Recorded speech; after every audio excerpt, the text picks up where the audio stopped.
你要我死，但我却偏偏活着，只因一只画眉鸟。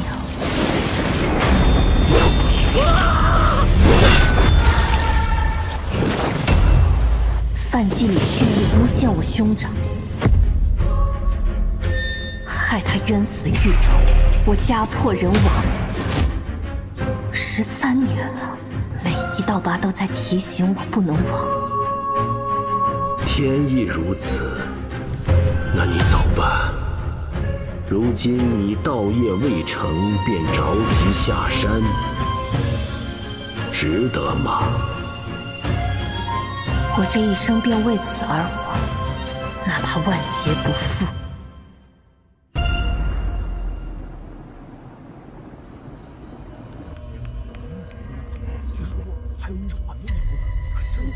这画眉仙姑是什么来的？等了这么半天也不见人，莫非是什么天仙？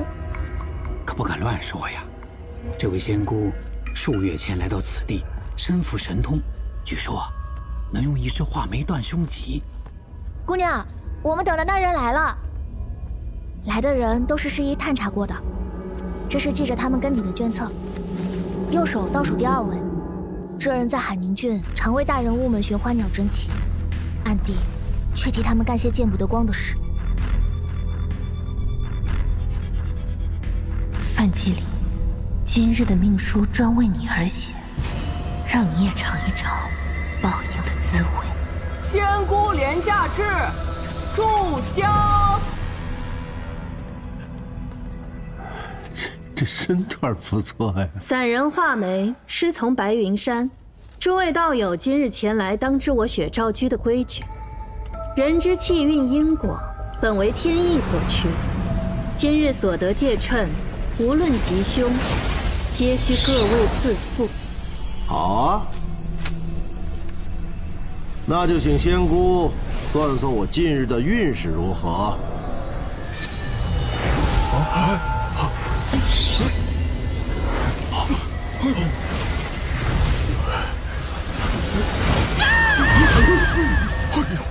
阁下3日内必死。不可妄语啊！他莫是冲撞了什么？切莫当真啊！别瞎说！你这妖女，口出乱言！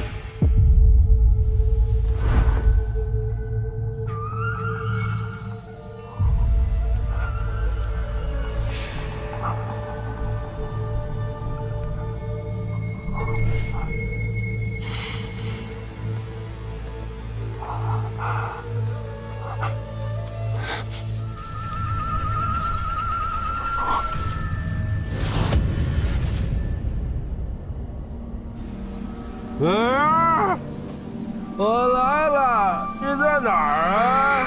哎，这儿先前死过人，别闹了，快出来！范员外，可还记得是谁死于此地呀？美人，你在这儿啊？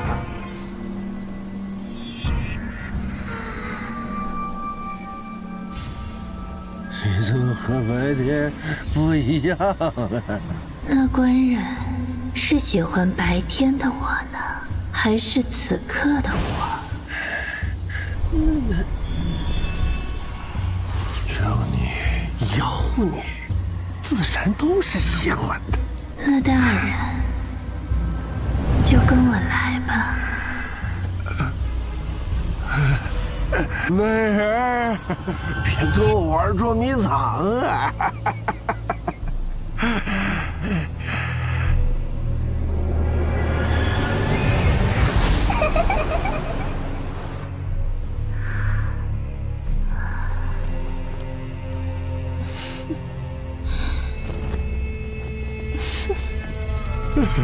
美人。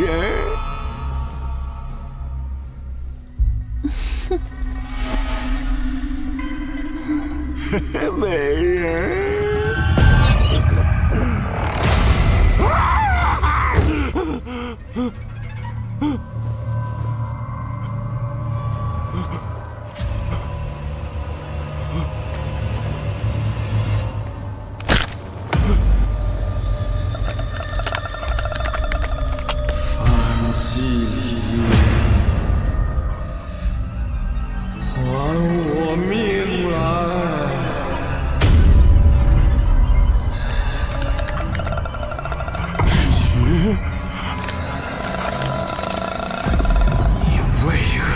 害我！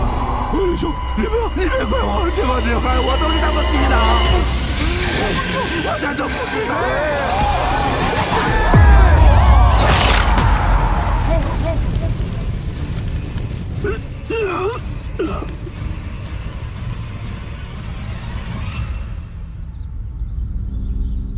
杭州格林宝云山的宝云茶可以安神。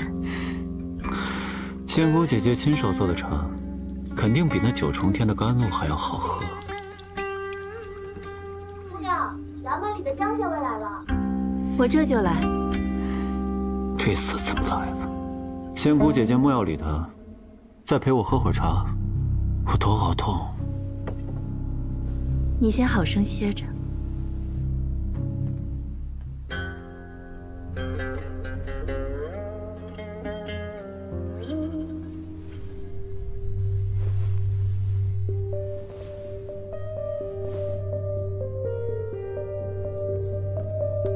此事还未告知新任县令大人，是否？你是说依附权相的那个废物？告诉他做什么？他知道了有什么用？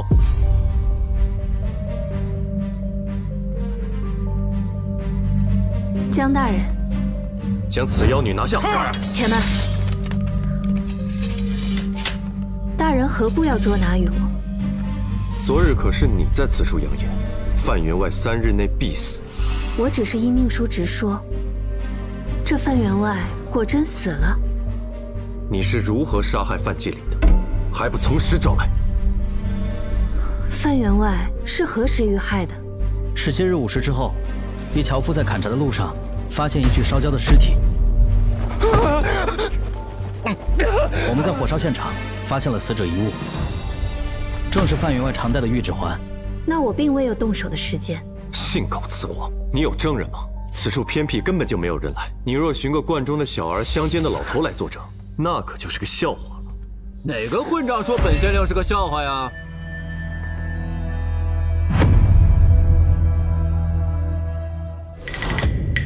本县令就是人证。今日4时一直到1刻钟之前，仙姑姐姐一直在我榻前相伴，半步都不曾离开。啊，还未向仙姑姐姐说明，在下陆延崇，字居康，旁人都唤我十郎，乃是此地的父母官。十郎？哪个十？自然是美玉顽石之时。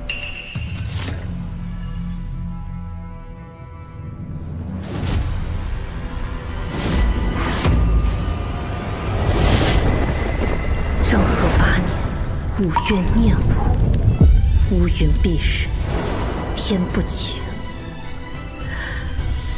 与我兄长忌日。今日之我，名唤李福渊，开始复仇计划的第2日。我的索命鬼好像来了。如今你道业未成，便着急下山，为了报仇，修习幻术，以致经脉逆行。需日日以金针刺血，方能保命。当真值得吗？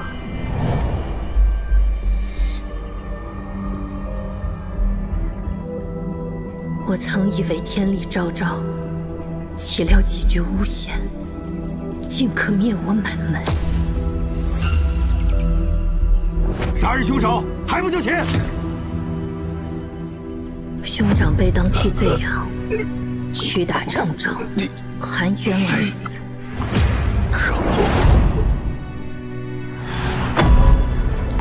双亲目睹血祸，愤然自尽。恶人妄想一把火将真相掩埋，只因一枝画眉娘，一夜间让我家破人亡，流落街头。从此靠偷食度日，被人如畜生般踢打，几近死去。但我偏要活下去，哪怕只剩一息，也要找到幕后真凶。不论他身居何位，我必令其自云端坠落，于我兄长继承之日，血债血偿。天意如此，那你走吧，你走的道，如今才刚刚开始。但为师还有一忠告：继燕雀之身，欲磐石而亡。师父是说，如果我坚持寻找真相，那么便会死在这个与石相关之人手中。石老，哪个石？自然是美玉顽石之石。玉石于水，这人身处高位，却必将拉你沉于泥淖。你难道不怕吗？仙姑姐姐，仙姑姐姐，今晨仙姑姐姐救了我，我还她仙姑姐姐有什么问题吗？知县大人莫要开玩笑了。知县大人，此妖女怎么可能救你啊？是这样的，我掉水里了。话说那沈官，我想着刚到任不久，要多体恤民情，体察民意，就随处逛了逛，来养活一双儿女。敢问大哥，这先生讲的什么呀？画眉鸟奇案，哎，你们听说了没？梁安到梁青天再过半月，就要同巡查使翟禄一起回花昌县来了。只因银钱未曾谈妥，便奋起杀人，还割下沈官的头颅，抛于那水泊之中。有道是因果循环，万物有报。知县大人明辨黑白，立即醉后于狱中，畏罪自裁。想着我多少使点水性，不如趁天气正好畅游一番。谁知道日头太好，我竟睡着了。等我再次醒来时，船内已然进水，所以船翻了。快点啊！落水了！我就这么掉下了水。当我再次醒来时，已经被救上了岸。我一睁开眼，首先看到的就是仙姑姐姐牵着我的手。姑娘明明拎的是衣领，哪里牵手手？今晨我们去城中采买，回城的路上，身边小童想要游湖，我们这才去了湖上，遇到了知县大人。定是我形容倜傥，颇有道根。仙姑姐姐对我一见如故，这才救起了我，是不是？大人莫不是上了这妖女的当，给她当了不在场证人？哟，怎么说？今日正午，有人在西市口看到了死者范锦，说明他被杀是在今日午范老板至未时出之间。难道大人从未合眼，他亦从未离开？对啊，我被救上来时是晕着的。你若在此期间杀人再赶回来，也不是不可能啊！枉我对你一片赤诚，你竟然一直在骗我，实在让人痛心。你江县尉，将人带回去。说什么？大人方才说尸体是在西郊发现的。大人从西郊到此地，大约多少时辰？左右1个半时辰。陆大人约是在未时醒来的。我若是午时在西郊杀了人，怎么可能在半个时辰之内赶回来陪陆大人呢？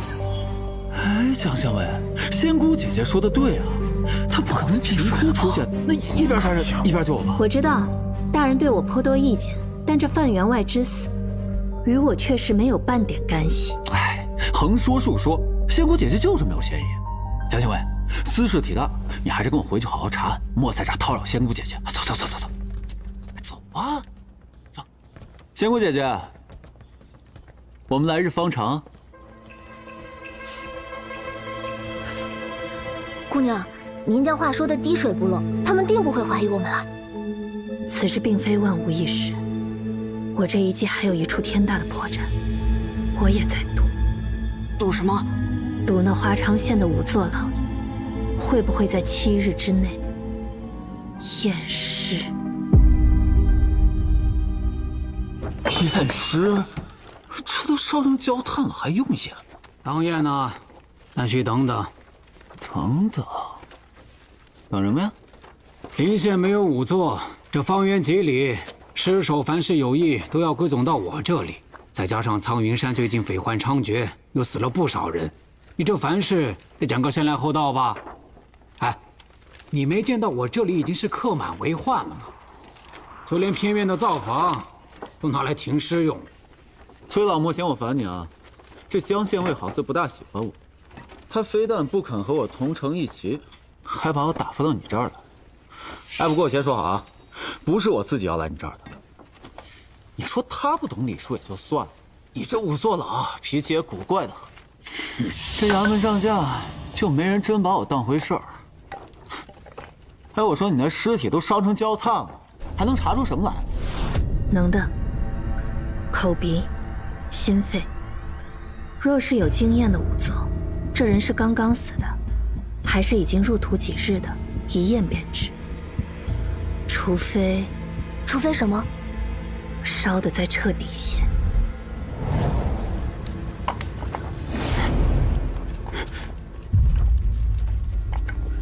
不是，你烧什么呢？啊？我问你，你刚在烧的是什么？这上面的一包木炭啊！哎呀，什么木炭呐？那是范季里的半身骨尸！哎呀，去！这都烧成灰了，这还能看出什么来？你就不怕那范氏变成厉鬼，晚上找你去报仇？哎呀！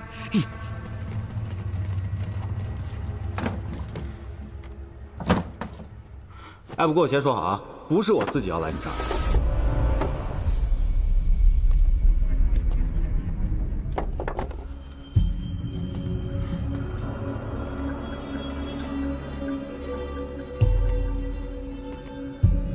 帮我看下尸骨。李吉与沈秀还有活着的家人吗？沈秀有一妻子和一双儿女，今年前染疫而亡。李吉全家死于月华街大火，所以不应当有。不应当。必须去查清楚他的身份，否则水太魂容易坏我们的事。阁下这样的混世魔王还会怕水太魂吗？怕呀，我胆子小得很。不过我们也不必着急动手，不想他继续前进的人，尤其是你我呢。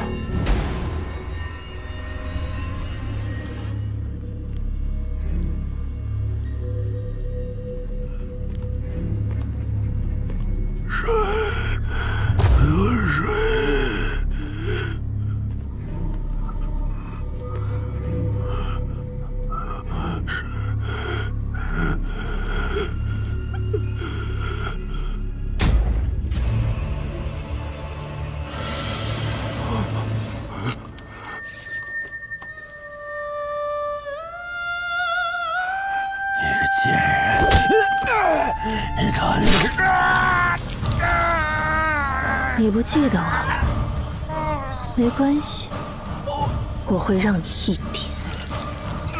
点都想起来。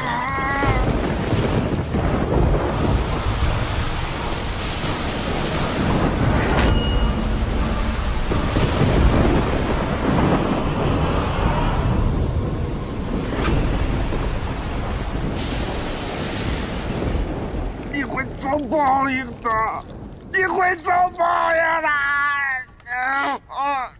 报应，大家都会死，急什么？我真的只是受人接待，真的不认识那个人。他给我一封信，让我做甲州无限利器。你究竟是谁？画眉鸟案的细节，你且好好的想一想，想出一件，我便给你一碗水喝。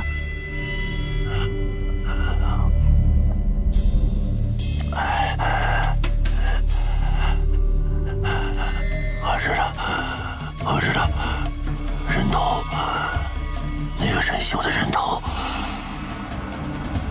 是当今县尉江春找过来的。江春，谁让你进来的？哦，我找到了。起来吧。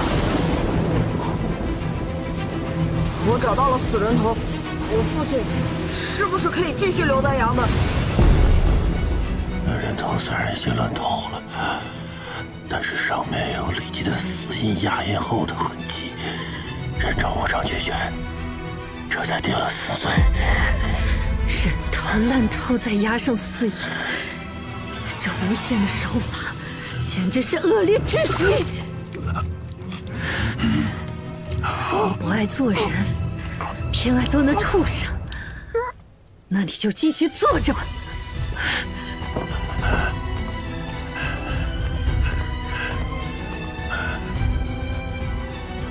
正和8年末月年6，今日不知是否雨停，天气不祥。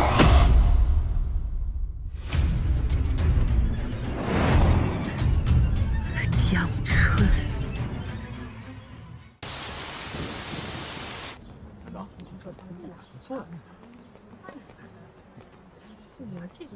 姑娘，您得到陆县令的消息啦？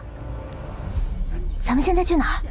你去帮我找个人，接下来我自有安排。是。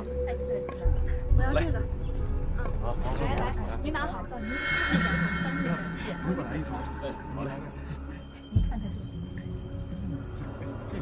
这是我家的。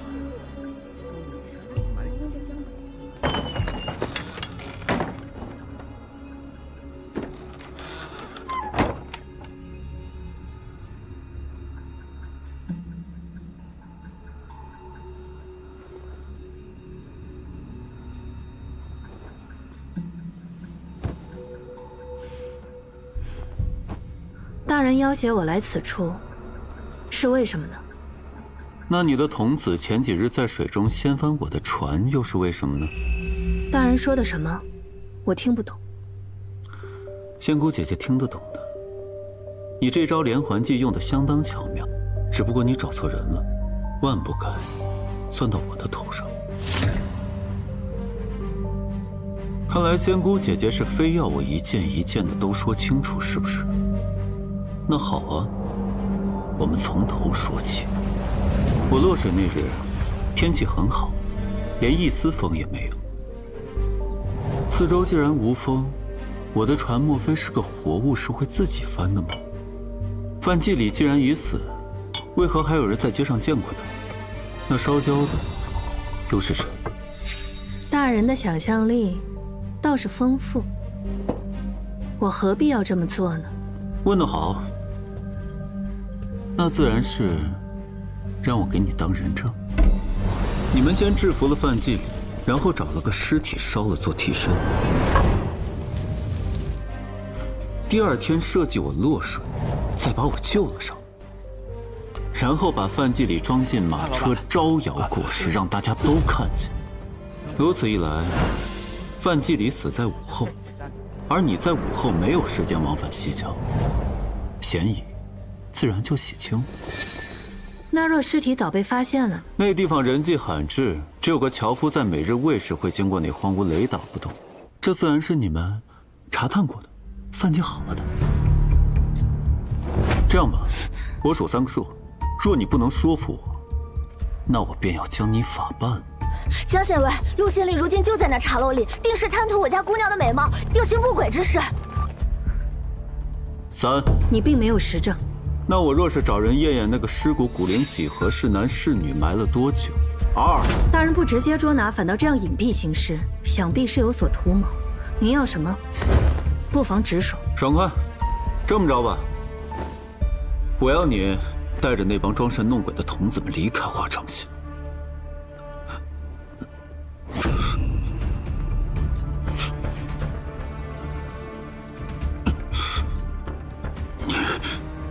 禅速香，发作大约1刻时间。大人，你不会以为我听你说了这么多废话，是当真喜欢听你说话吧？这是我刚从京城掮客手中买到的消息：3元3鼎，文武双全，于通海楼上题诗作画，名动京城，得了当朝权贵的赏识。下放到我们这样的小县，怕是要不了多久就会高升的吧？你这样懂得趋炎附势、趋利避害之人，又怎么可能真是个糊涂蛋呢？我若是不做一手防备，那就当真是个傻子了。无论是为花昌县的百姓，还是当日陈岩这样的渣子祸患，都绝技不能再留。什么？你不能杀我！我数3个数，你若是不能说服我，我就先拿你动刀。你那作假的尸首在我手中，你若杀了我，为师之事必然暴露，到时候自然有人追查范季李下落，你的谋划怕是要功亏一篑了吧？此物名为莫逆，发作时会心痛欲裂。我要在这12日内能够自由出入衙门，无论你用什么方法。陆县令，你在里面吗？大人，你做什么？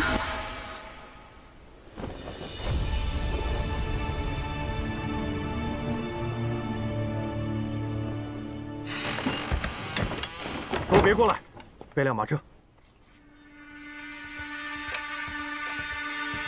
大人，华昌县的那个范季礼好像忽然死了。怎么死的？听说是被烧死的。知道了。另有一事。说。从京城来的那个姓陆的，到任华昌县了。多招抚留意吧。是。打扰了陆大人的雅兴，真是抱歉。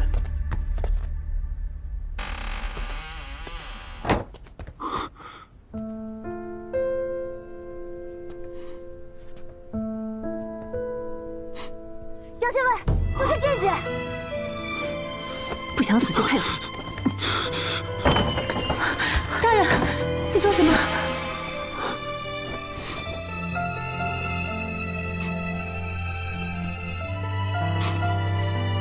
我家姑娘天生身子弱，就不劳江大人了。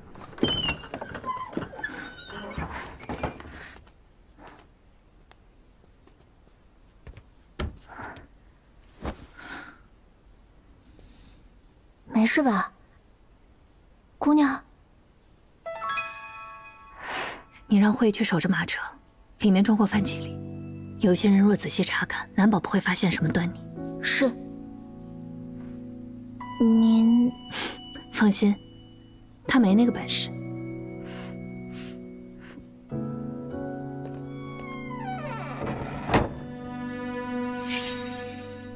江春，你到底和画眉鸟案有何关联？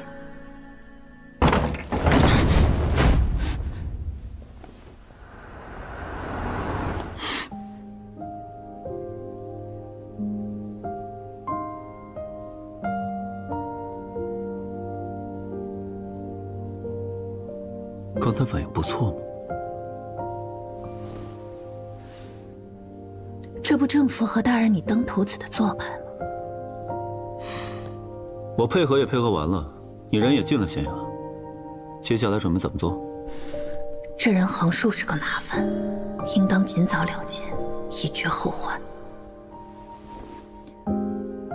现在，立刻帮我找个人来。你还真点上菜了。找谁啊？江春。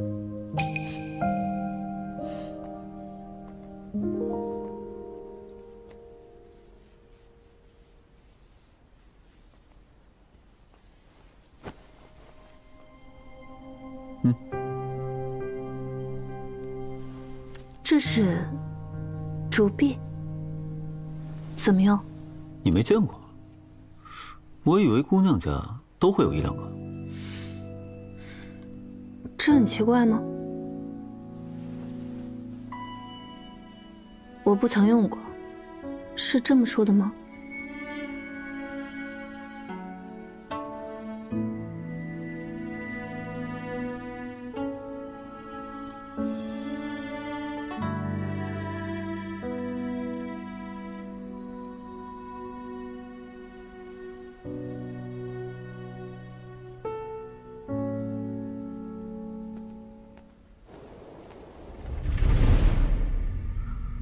你的菜来了。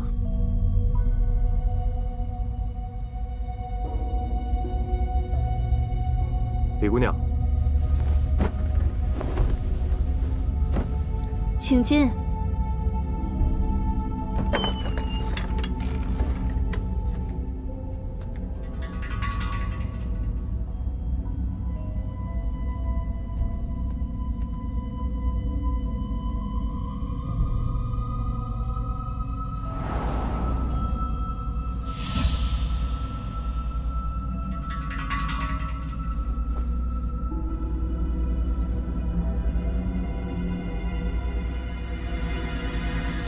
我在外面听到动静了，知道你已经醒了。当日在雪昭居，你装神弄鬼、骗人敛财，骂你的那句妖女，我并不会收回。不过，方才的事不是你的错。我没想到姓陆的光天化日之下竟敢欺男霸女。他在本地为官，你之后恐怕很难在这里立足。你若想摆脱他的纠缠，我这儿有一些银两。你拿了去，速速离开华城县吧。我若要走，天下何处不是我的立足之地？但我有必须要做的事，我不能走。多谢江大人指点迷津，可否靠近点说话？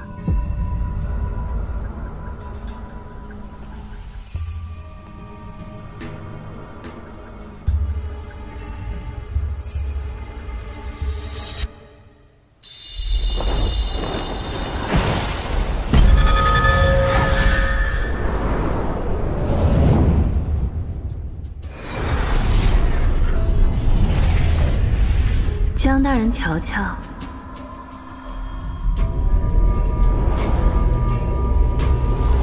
这儿有几缕蓝色，几缕红色。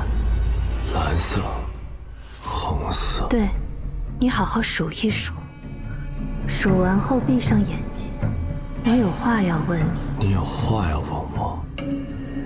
蓝，红，没有蓝。也没有红，为什么？为什么没有蓝红？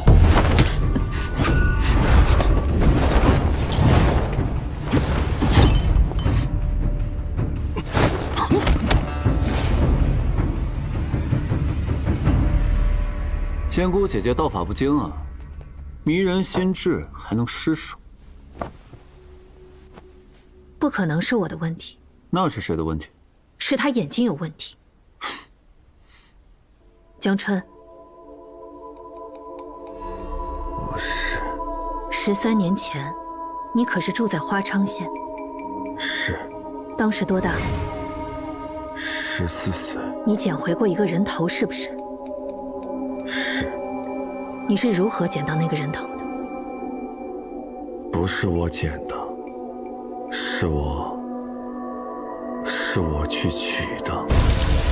那天晚上雨下很大，我父亲当值不慎摔断了腿，衙门不想虚用他，我就想再去求一求父亲的同僚，替他说几句好话，但好像走岔了。雨太大，周围很黑，我就随便找了个廊檐躲雨。恰巧听到有2人在屋里说话。你的案子差不多了，明日就拿去衙门领赏。还有那位爷给的赏钱，该有几年好日子过了。你位置保险吗？七里坡那地儿就没人去。我当时也不知道他们在说什么，只听见了有赏银拿。若有银子，便可请大夫治好我爹的腿。我怕他们第2天就会把这个宝贝挖走，于是连夜跑去了七里坡，就这么从坡下挖出了命案死者沈秀那个一直没能找见的人头。我好像也听说了这个案子，你搞那么多事就是为了查案？你和这案子什么关系？莫非你是苦主？哎，行了，知道了，不问，离远点，坐口。你眼睛是不是有问题？是。我有色弱之症，只能看见黑色和白色。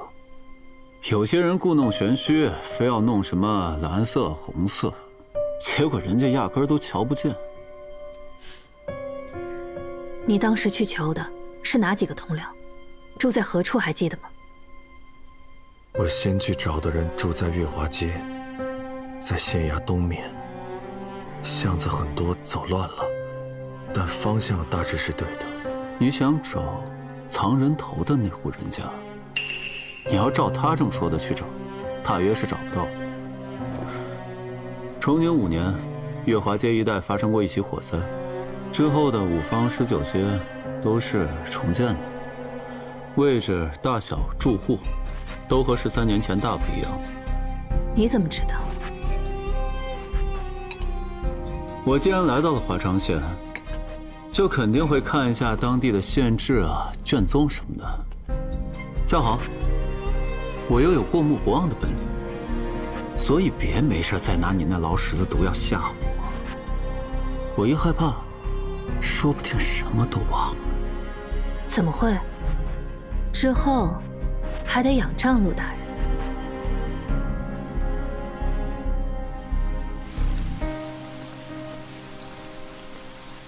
你过来，干活去。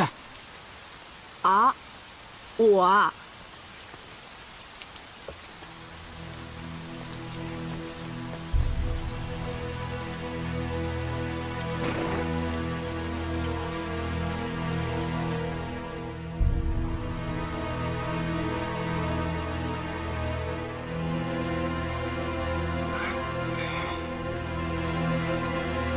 哟，你也被叫过来了。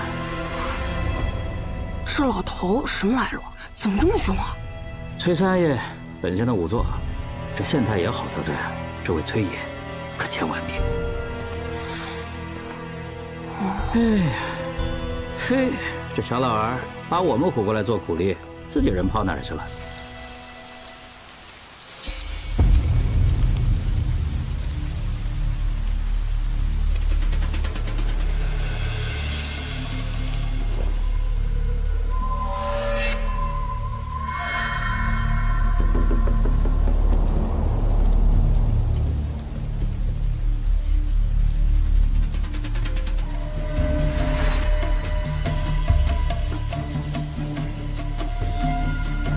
小姑娘真是胆大包天呐！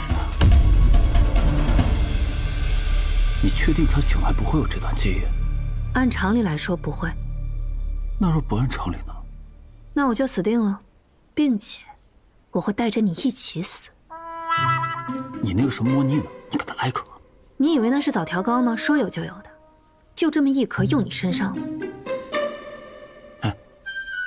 倒不如一不做二不休，把他跟那个范季礼关一块儿怎么样？不必借机试探我，也不必靠这么近。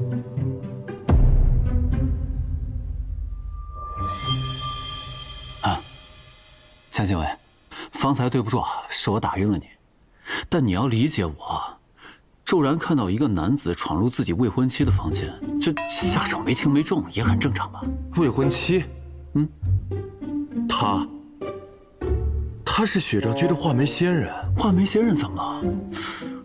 我对渊渊一见钟情，渊渊呢也愿意同我长相厮守。再说了，前几日落水的时候是渊渊救了我，我从此魂牵梦萦。李姑娘，你多谢江大人体恤，十郎乃我命中避不过的劫数，我是自愿留在这里，嫁给他的。如此说来，是我多此一举了。告辞。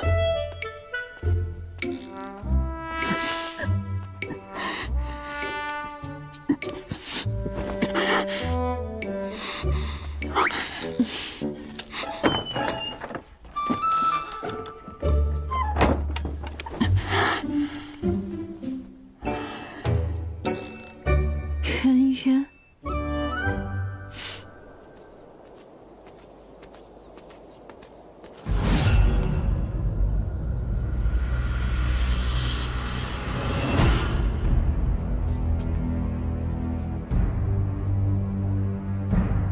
命中避不过的劫数，论肉麻和夸大其词，您不比我差。这厮有几膀子力气，不过脑子不太灵光，胡扯鬼扯，竟能蒙混过去。自然比不上县令大人，奸狡无匹，一肚子的鬼话。你们说谎。什么意思？你们刚刚在鬼扯。说，你们对我做了什么？枪车，你莫忘了我是你上官。你说，还是你说？一个小小的县尉，你这个……别叫！不想知道当年的人头是怎么来的吗？我是武夫，不是傻子。范季礼刚死，你们就找上了我。世上哪有这么巧的事？我与范季礼素无往来，唯一的关联就是画眉鸟案。你们是在查案？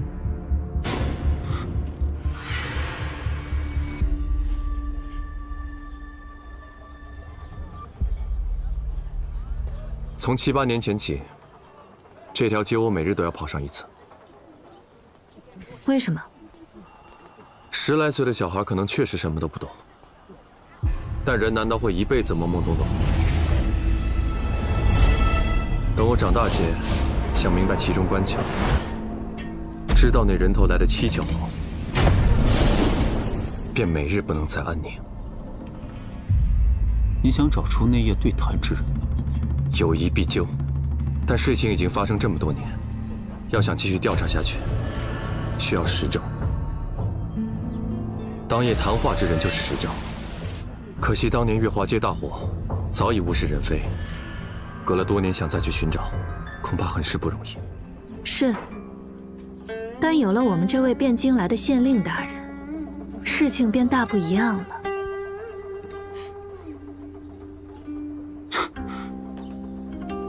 我怎么觉得你俩更为同气连枝？既然你与我们目的相同，你刚才动手做什么？因为我刚才气有点不顺。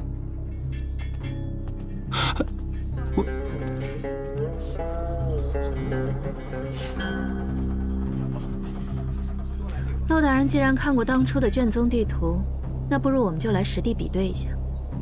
我帮江县尉回忆并不难，但是要当场测绘出位置、准确定位，怕是没那么容易。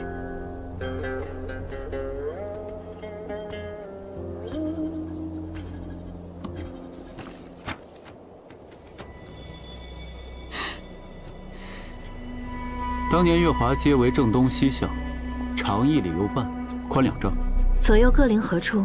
距离几何？向北临近涌泉坊，间1丈余；向南贴近方氏，间2丈。街上共计住户、店铺、宗地126。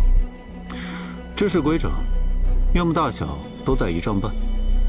当日我一路往地势高的地方走，应当是正东面。起初跑了有小半盏茶的功夫，约有数10户人家，然后就碰见了岔道，跑乱了，但又感觉方向是对的。方向是对的，可见2条岔路并非是平直的分道，多半是中间角度较小，朝着一个方向的应当是春兴街。岔路又分了10字路，一侧能看到远处的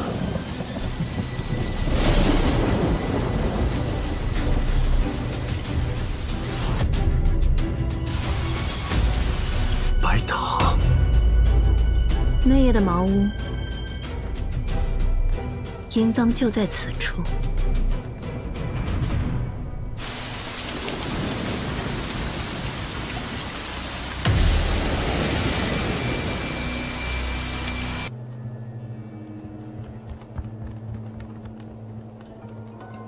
唉，能打能跑，这么个宝贝疙瘩，如今还是个县尉，可见确实一根筋，头脑不太灵光。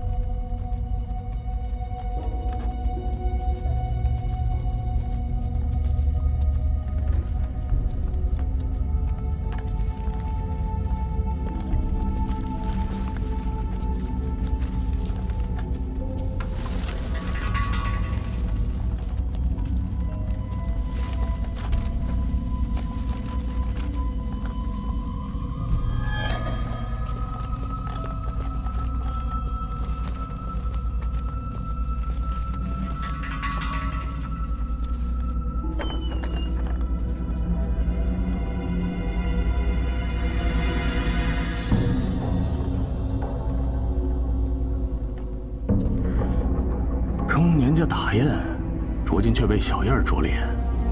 你被那小姑娘下毒了？有意思。这药是驯兽用的，毒不死人。查到了吗？因他改了名字，费了些功夫。不过好在查清楚了，他就是画眉鸟案的凶手。李琦的妹妹李媛儿，你跑得快不快？这儿怎么这么干净？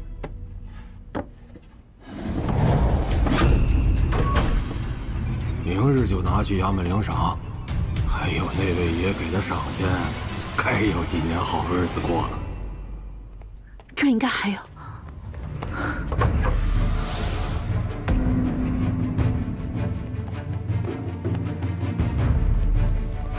别追！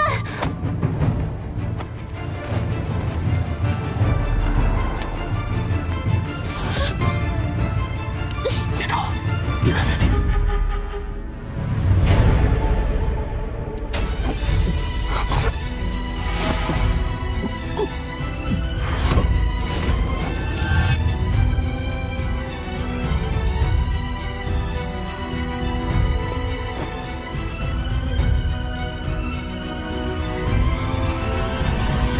于水，这人身处高位，却必将拉你沉于泥淖。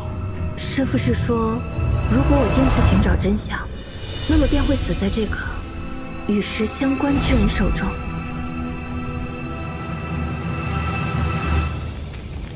快救火！安救文书都在里边，快！快拿水来！快点！快！再拿水！政和8年5月年7，御手奉献，万顷风波，隐于云后。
等我和你主子算清这笔账，我再回来收拾你。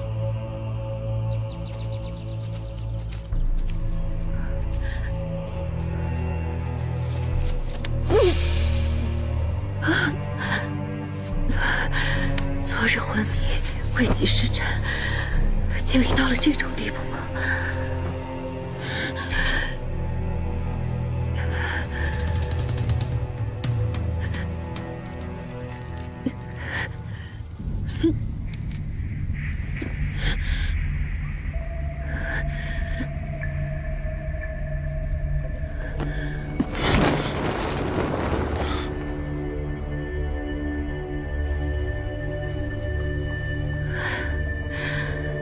真是个算命鬼！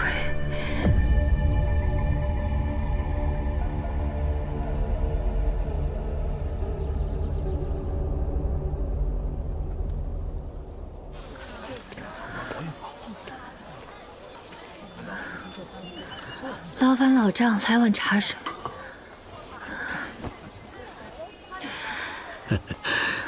来，先润润嗓子。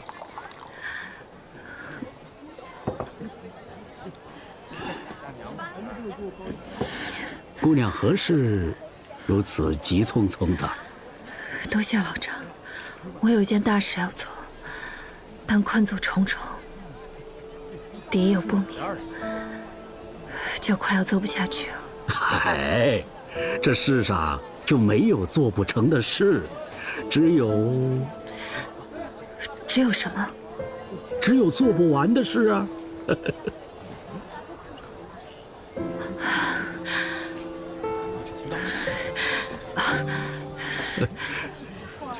多谢。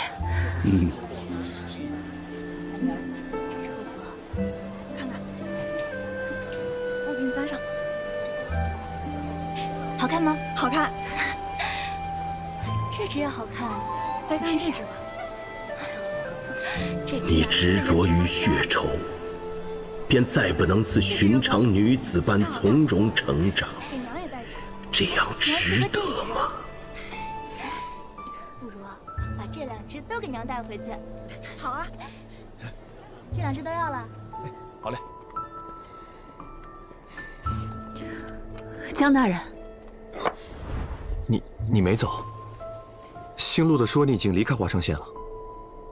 大人昨日说的对，我与那陆延崇根本就不是一路人。我是个孤女，受过画眉鸟案元凶李吉的大恩，因此想要查明真相。你2人之间，我更信你。对了，昨夜究竟发生了什么？我追至中途时，那人忽然将金锭置还给了我，就不见了踪影。已经重新熔铸过，瞧不出什么。为今之计，只有去查当年那家铺子的户籍录入，租赁是在谁的名下。怎么了，江大人？昨日文书楼大火，户籍文书全都烧了个干净。当初画眉鸟案的始末卷宗也已付之一炬，只怕线索都断了。陆延崇去哪儿了？就天蒙蒙亮的时候出现了一次，和我说了几句话，人就出去了。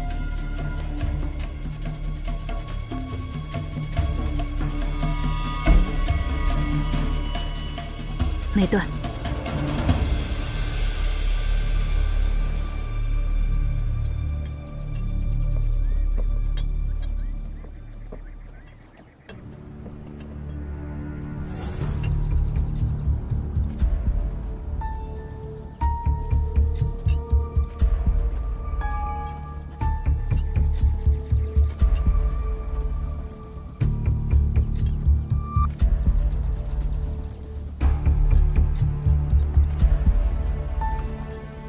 为何说跟着他线索就没断？陆延崇一开始并没有拒绝和我们一起行动，但一查到铺子，他立刻就翻脸了。当时甚至没有和我们一起进屋子看到那箱金子，却能立刻派人抢金锭引开你，说明了什么？他看过华昌县的户籍档案文书，知道皇氏铺子是谁的，猜到了藏金锭的人是什么来头，所以线索就在苍云山。这苍云山匪首有2个。听说是一对兄弟。当初在皇氏铺子谈话的这2人，必然和苍云山匪盗脱不了关系。各位，药送到了。看样子他是半城药铺的伙计，这山上莫非有人病了？进山的机会稍纵即逝，大人在外与我接应，我先过去了。好。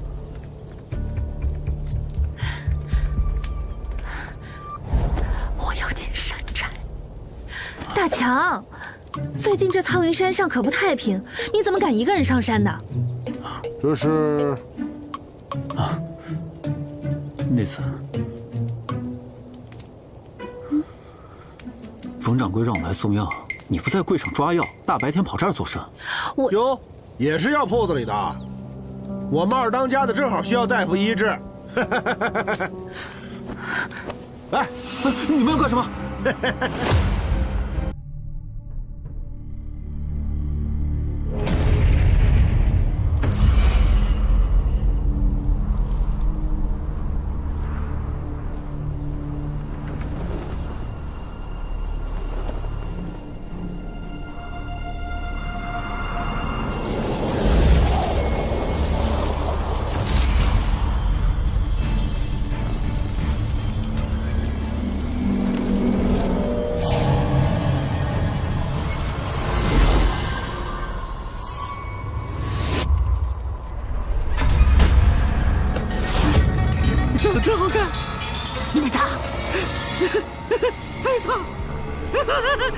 还有他，躲开！你要跟做我老婆，我就放你走；要不等晚上钟馗来捉鬼，你们就都得死。周冷见识，发质怪，绿袍脚带无血块，大鬼挑梁，小鬼怪，血口淋漓太惊人。玫瑰衣走回来，闭门内不行，放平安。此人像是有异症。你有话对我说。你可做老婆。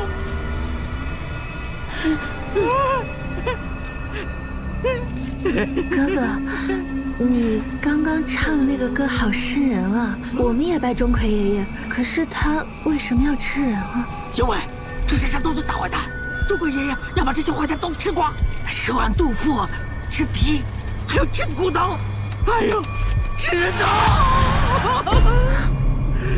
玫瑰衣，走鬼难，走鬼难。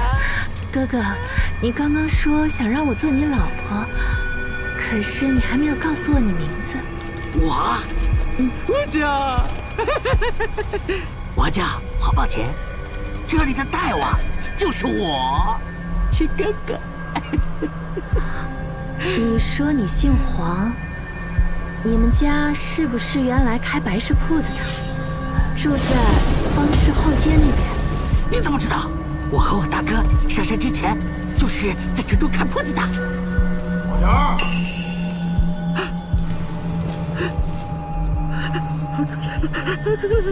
把灯点起。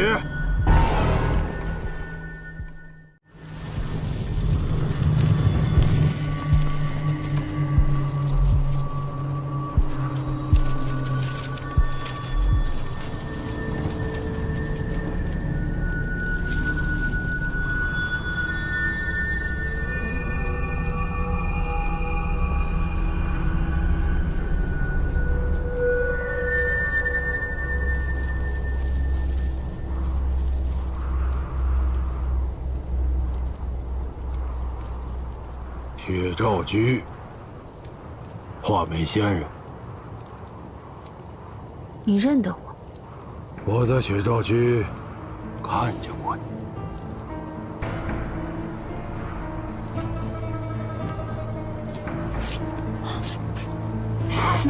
你个蠢货！二位，请随我来。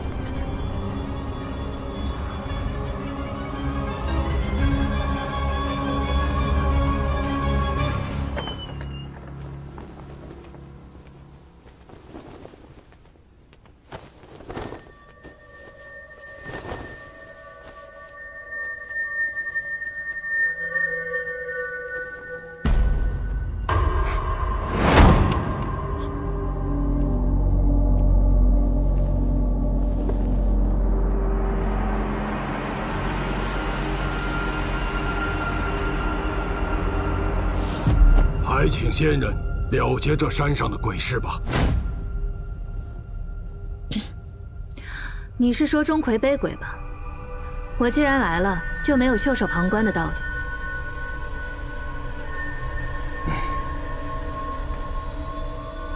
我是这位画眉仙人的。此人名叫陆延崇，乃是花昌县的新任知县。他是来剿匪的，我假意领他上山，就是为了帮你们根除这大患。如果你们不想惹麻烦的话，最好赶紧把他绑了，拿去喂给钟馗爷爷吃了。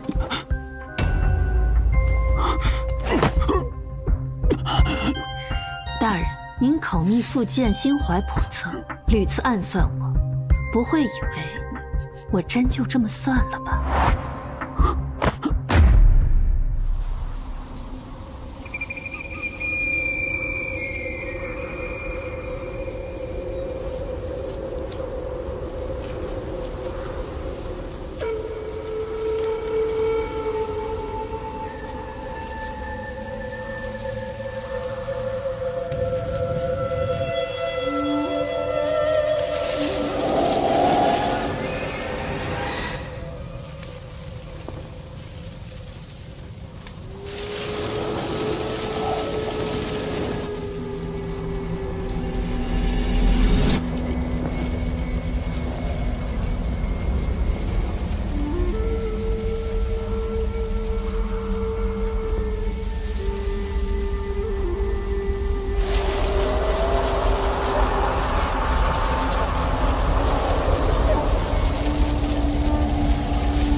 手心都要死。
这是山寨的布局图。你身手不差，所以才敢独自上山，并不是我们想的那般贪功，或者勾结匪类。哪怕是我，就算跟了上来，也无法将这么复杂的山寨情况记得如此清楚明白。请江县尉速速下山，带人前来剿灭匪徒。爪上似乎有毒。 我有一枚牛黄丸，先尊服下吧。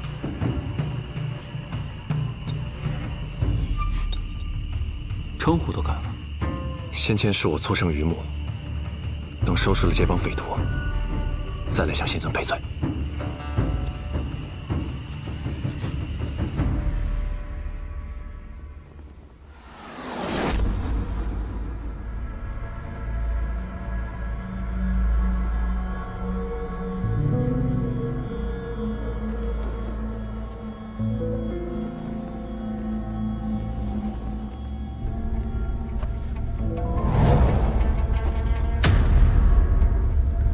黄阿根之灵位，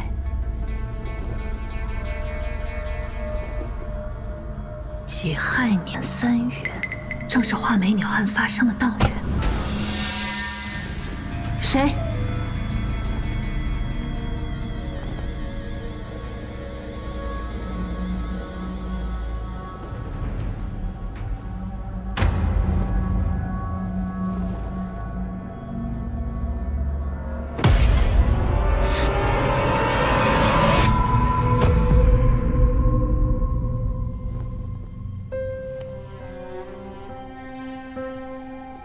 我很好奇，这世上还有什么东西能吓着你？大人，不会以为我真就这么算了吧？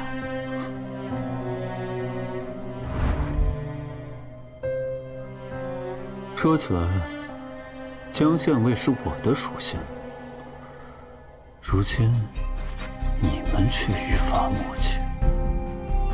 我倒希望昨日江县尉没能及时赶到，好让你死在钟馗手下。这么狠吗？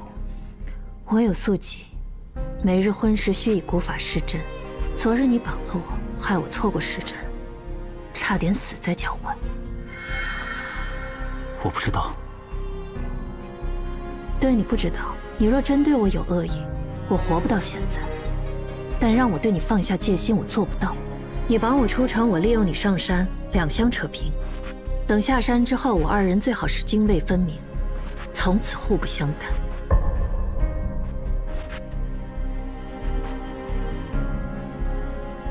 我方才在外面转了一圈，打探到了点消息，说是前几日黄老二在林子里挖了几坛酒来，夜里跟他喝酒的几个人竟都死了，并且通通都没了脑袋，至此黄老二就疯了。 到后来，只要3更之后落单在外面的，都轻易没了脑袋。你说，这吃人头的钟馗会是谁呢？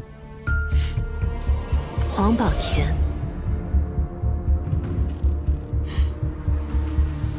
我猜你一定有很多话想问他，所以我特地把他捉来，也算是对昨日鲁莽的赔礼吧。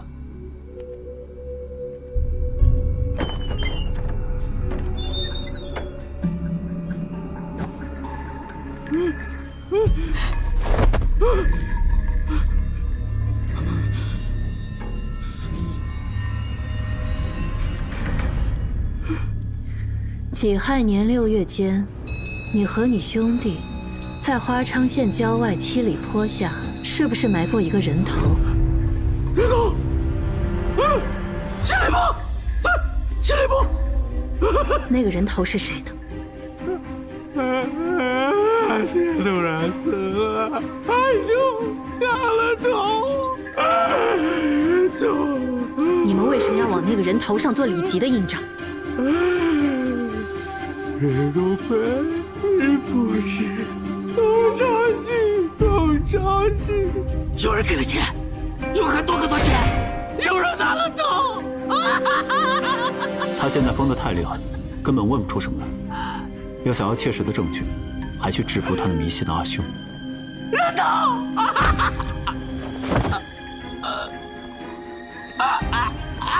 人头！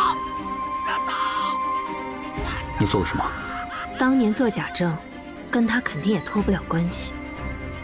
他又在此地杀了这么多人，是鬼非人，受些折磨也是应该的。怎么了？没事，是术后的虚耗罢了。你帮我吧。怎么帮你？天宗脑鼠耳穴，前3寸，刺下去。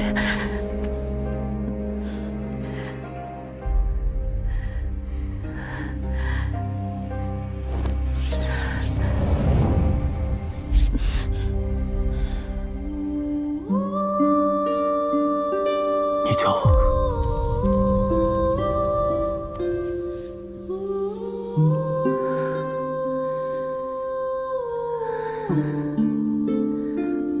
刺下去。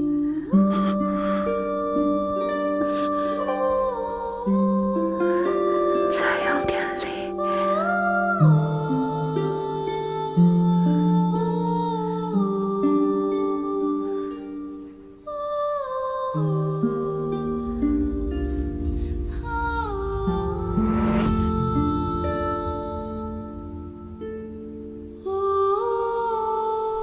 政和8年5月念罢，天阴无雨，鸟雀不飞。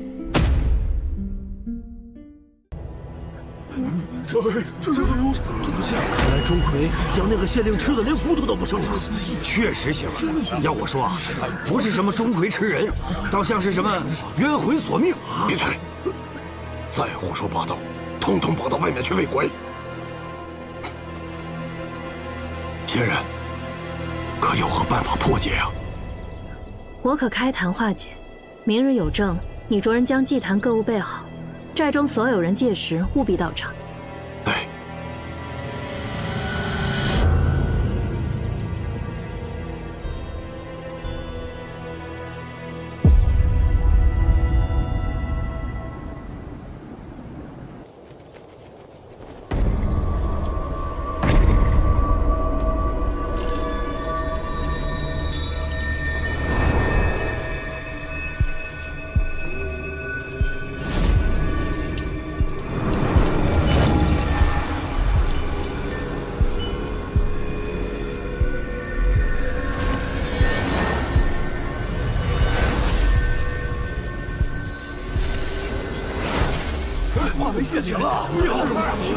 湛然常驻，无有去来。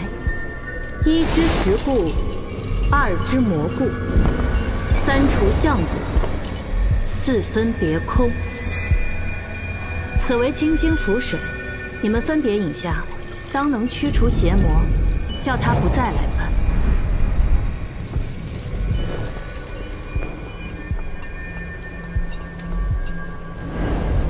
来。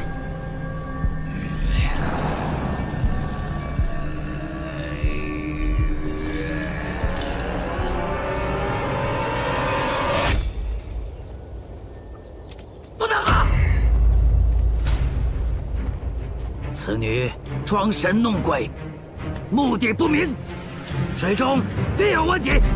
哎呦！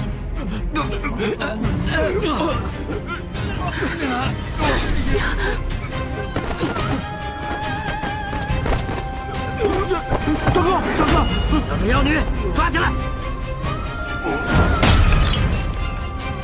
大哥！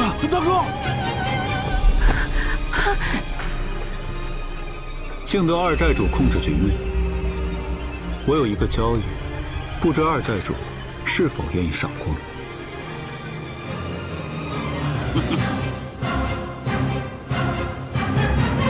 兄弟们，大口吃肉，大口喝酒。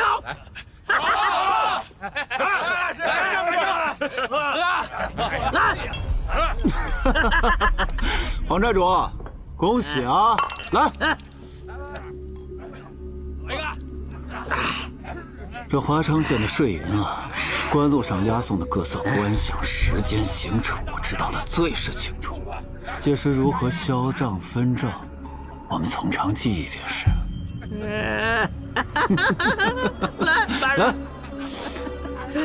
来，干！好酒。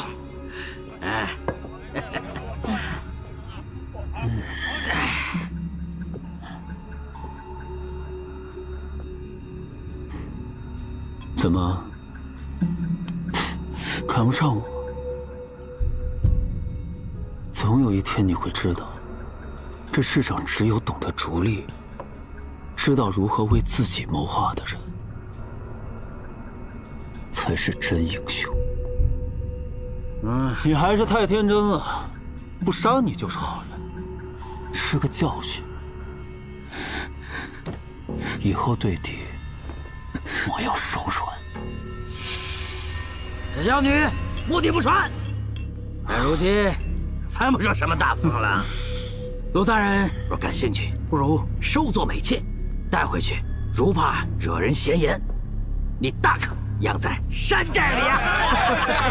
妙姐，多谢皇兄，此女甚得我心，杀了可惜啊！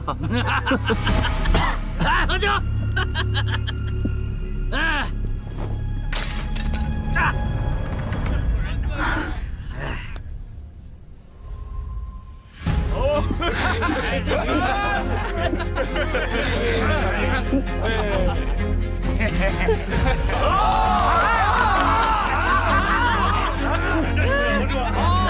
兄弟们，出马啊！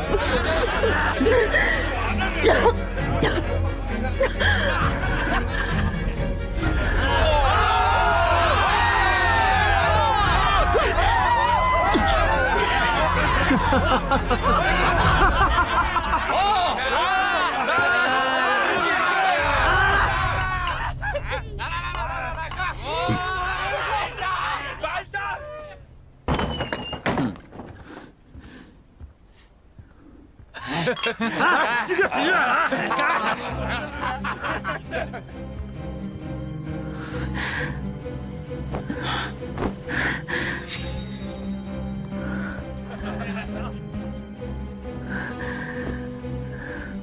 你会不会？你敢？那我来。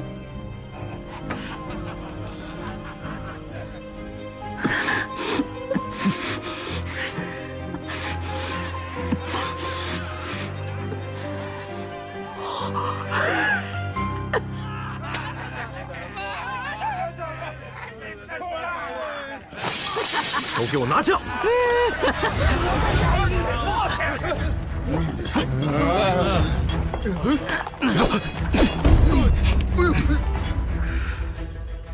我当谁呢？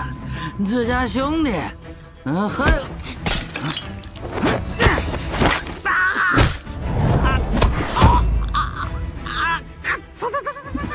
这些人押回衙门。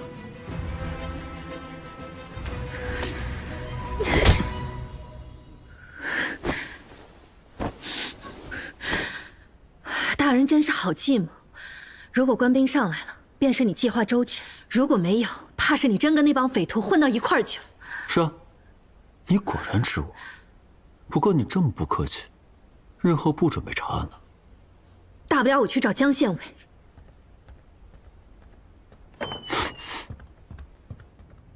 是不是搞错了呀？你们家天尊大人都在楼上啊！少废话，押走。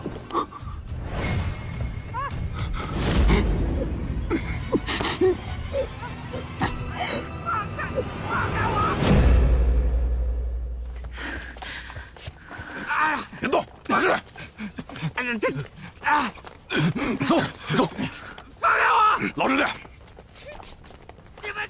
大人，可曾见到那匪首黄宝成？除了后面那片密林，都搜过了。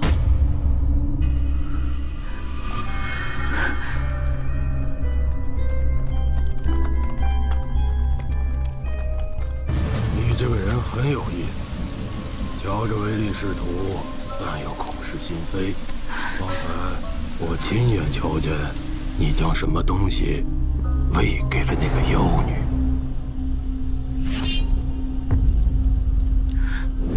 不关你的事。老田的绣甲上常年带毒，你跟那个妖女一看就是中了毒的。你舍命都要给她喂解药，但她半分都没领情。你要是来查这个案子的，那真找错人了。当年史前要假人头的赵承熙赵大官人，才是你要找的人。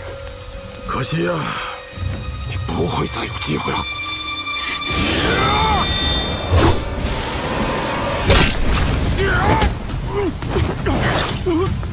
你去死吧！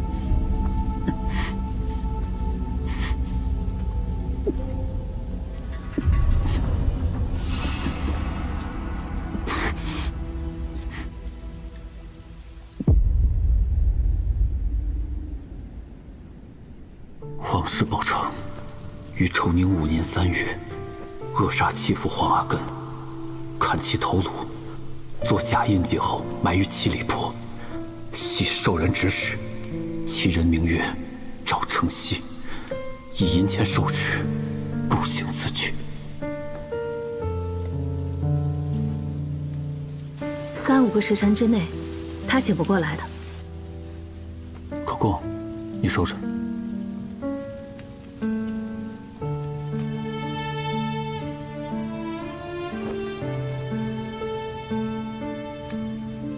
你刚才为什么不出来？你明明看见我朝你摆手，是不要命了吗？看到了，但命是我的。是，你最不必听我的。强相位比我好1万倍，你听他的就行。现在好了，我们被困在山底下，恐怕得等雨停了才能上去。你跟那个妖女一看就是中了毒的，你舍命都要给她喂解药，但她半分都没领情。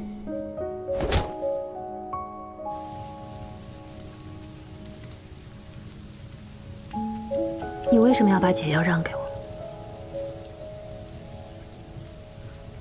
刚才你是故意以身为饵，将黄宝成诱出来，炸出他口供的吧？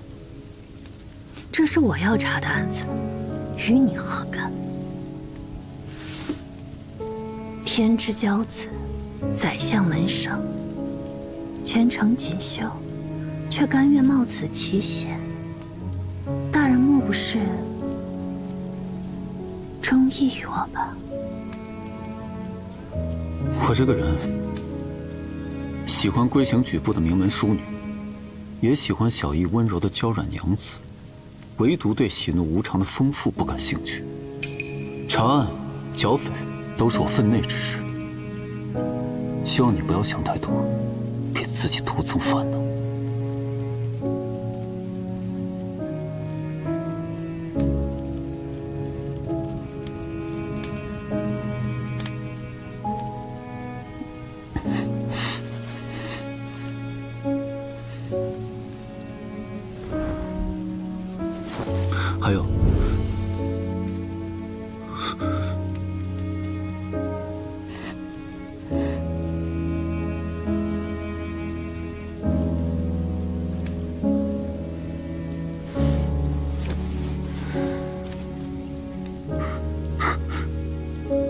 你这做什么？试试你方才说的是真话还是假话？结论呢？呼吸如常，心跳如常，是真话，很好。从哪儿学来的阿萨办法？你可别出去找别人使。小心！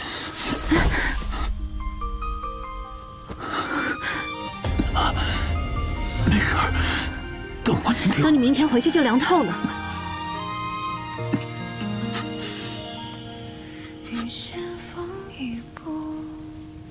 我身上能用的只剩这个，1刻钟内会引起一些瑕疵与晕染，同时也能将毒随汗排出。你撑伞过江河，却无人来扶。这风雪千山不迷步。听若泣泪落眉间，轻声短语莫谈欢。若未相逢，何来执念别再相见？早知一言把此生，不如初见时转身。泪落指尖，长情一去难入眠。浮生如剑，谁长短，不过是一场离别。唯有这片雪。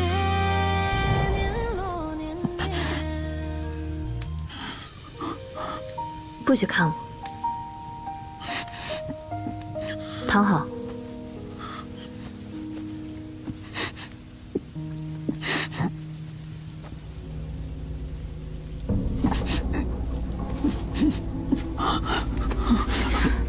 不许碰我。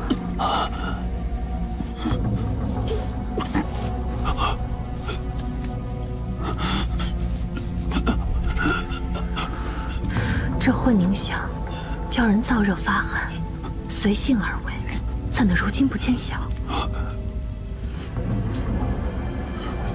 我需要你此刻随心而行。你现在有什么想做的事吗？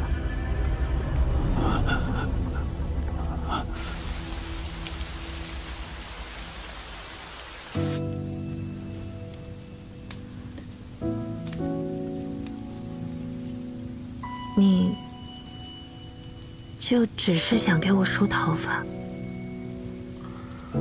一堆茅草，瞧着叫人眼痛，一看就是平时不怎么打理，不像寻常姑娘。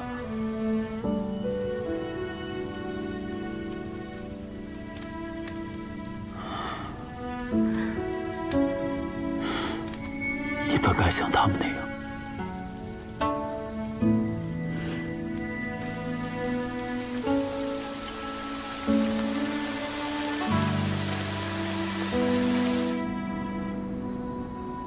找到，人在这里。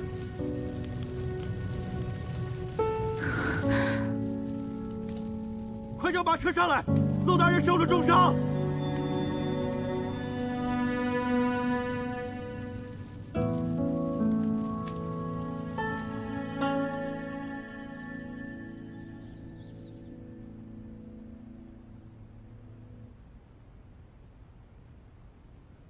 从前有一对兄弟，俱都贪财好利。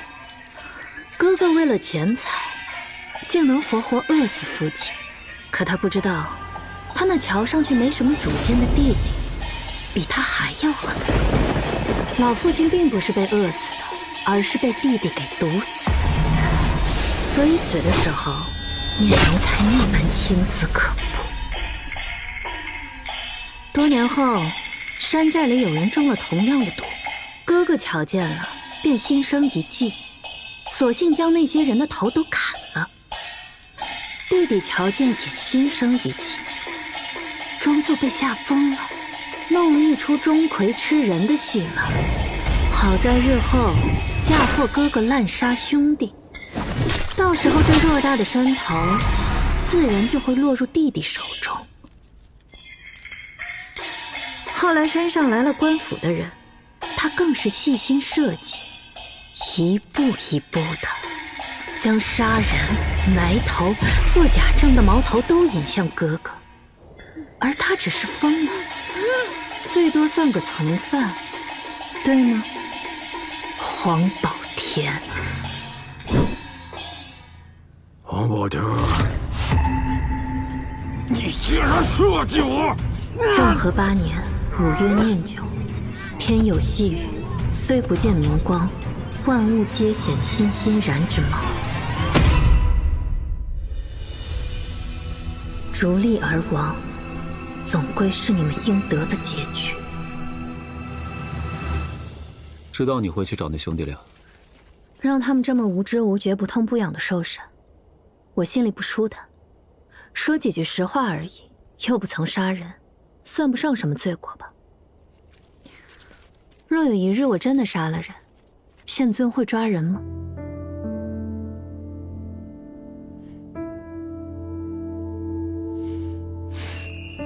去哪儿？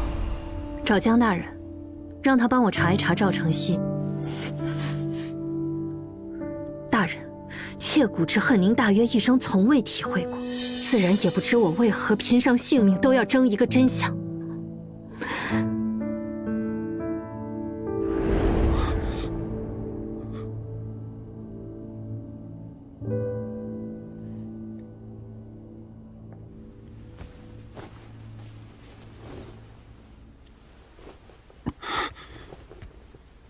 你还真是驾轻就熟。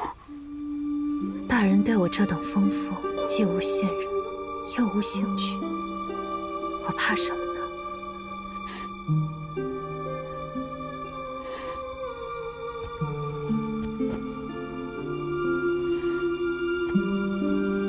你这症状，你身边的丫头也不知道吗？为何不让她替你施诊？除他人再无人知晓。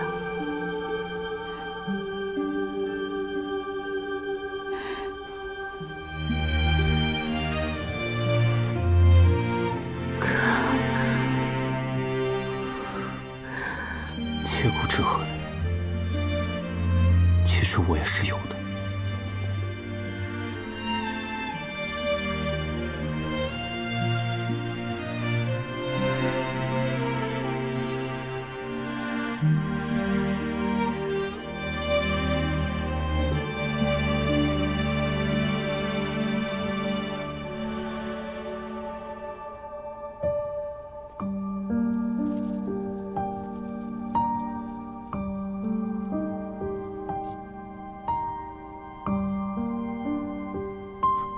我这个人喜欢规行矩步的名门淑女，也喜欢小意温柔的娇软娘子，唯独对喜怒无常的丰富不感兴趣。查案、剿匪都是我分内之事，希望你不要想太多，给自己徒增烦恼。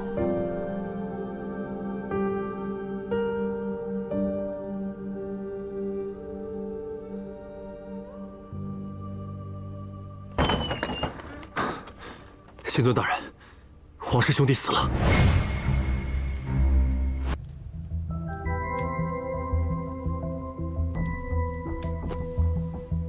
昨夜子正都是被掐死的。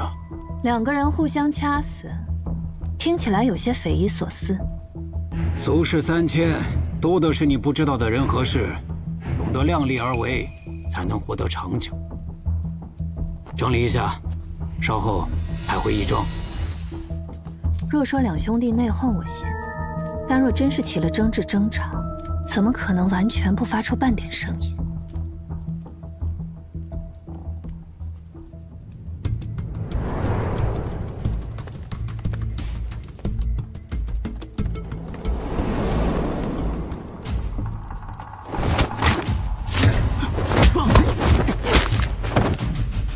能避开衙役的耳目杀人，定然是个高手。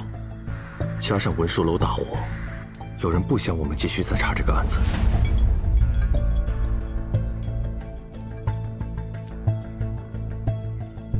大人，有人送来了这个请帖。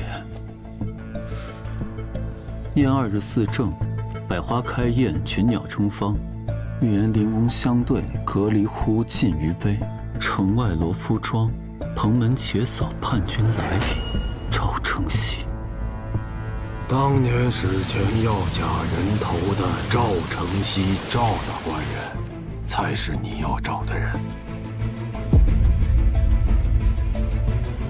你终于要露面了。大人，帖子都发出去了。是，都发出去了。哼，外人皆知我夫人偶发风症，借我夫人的手处理掉他们，最是隐蔽。同我们作对，胆子也未免太大了些。本官携家眷前来赴赵员外邀约。陆大人，快快请进。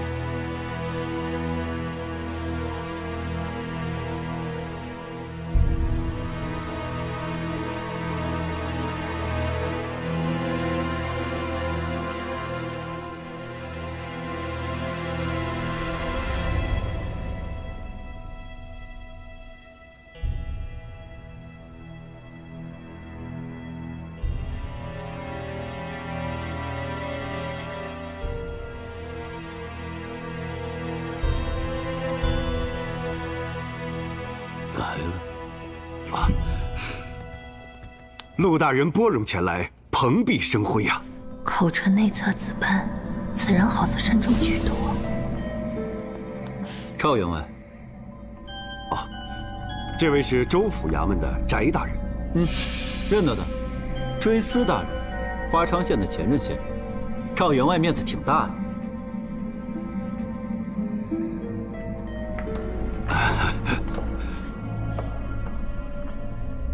没事。翟路，画眉鸟般就是在他任上草草结案的，是个糊涂鬼，迟早要找他算账。这不是在吞海楼上题诗诋毁宰相的小陆大人吗？我劝你一句啊，这里不是京师，陆大人那些出格的坏毛病，可千万别在这里发作。要是落在翟某手上，可不一定有什么好的收梢。难道我买的消息有误？你在吞海楼上到底写了什么？一会儿跟你说。这位是尊夫人。正是。果然钟灵毓秀啊！那次在内廷招待家眷，不如让侍女引你前去。好。姑娘请。小心行事。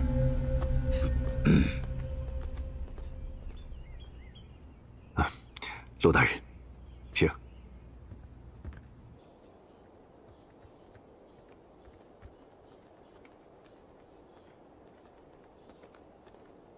请姑娘在此稍后。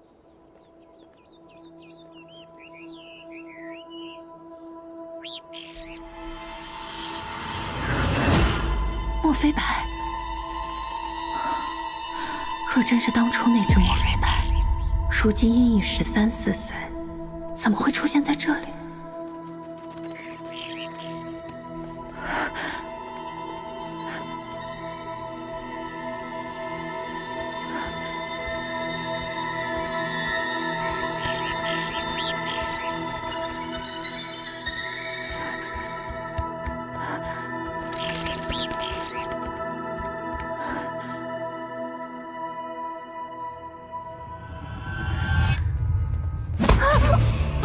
终于来了，你真该死！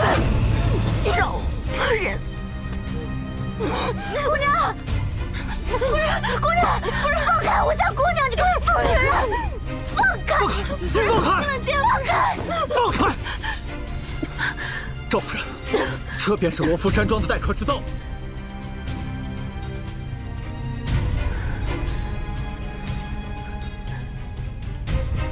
你给我滚！滚！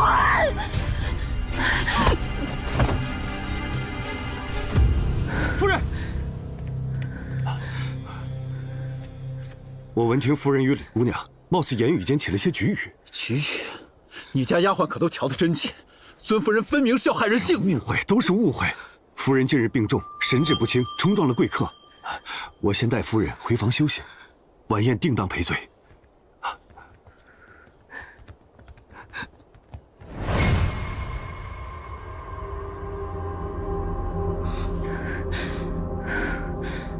怎么样，疼吗？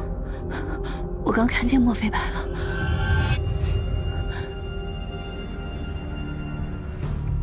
如今形势有些复杂。赵承熙，江户府人士，画眉案案发时，他在北方做贩身的生意，没想到他就是买通皇室兄弟做假人头的人。墨飞白是本该出现在死者身边的证物，如今出现在赵府，恰巧证明了赵承熙与凶案密切相关。赵承熙的夫人也不知道着了什么魔，总是针对你。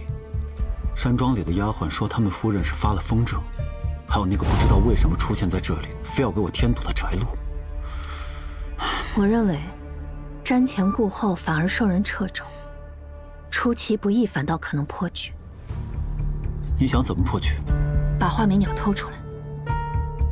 什么时候？天黑之后，开宴之前。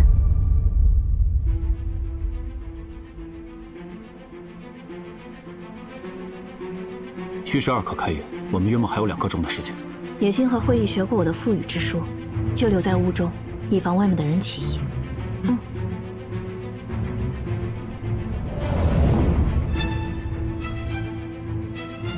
渊源，你还有哪里不舒服吗？你在此处陪着我，便没有不舒服了。白天是不是吓坏了？再喝些茶，压压惊。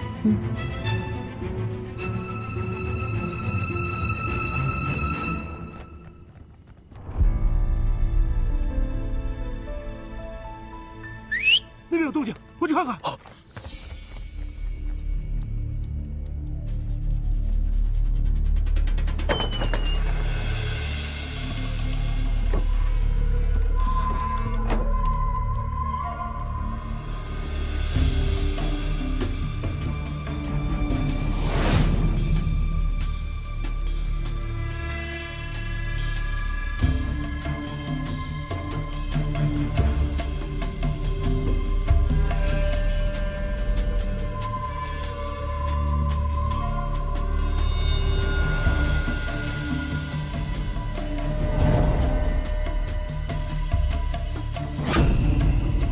立即印章竟然在这里！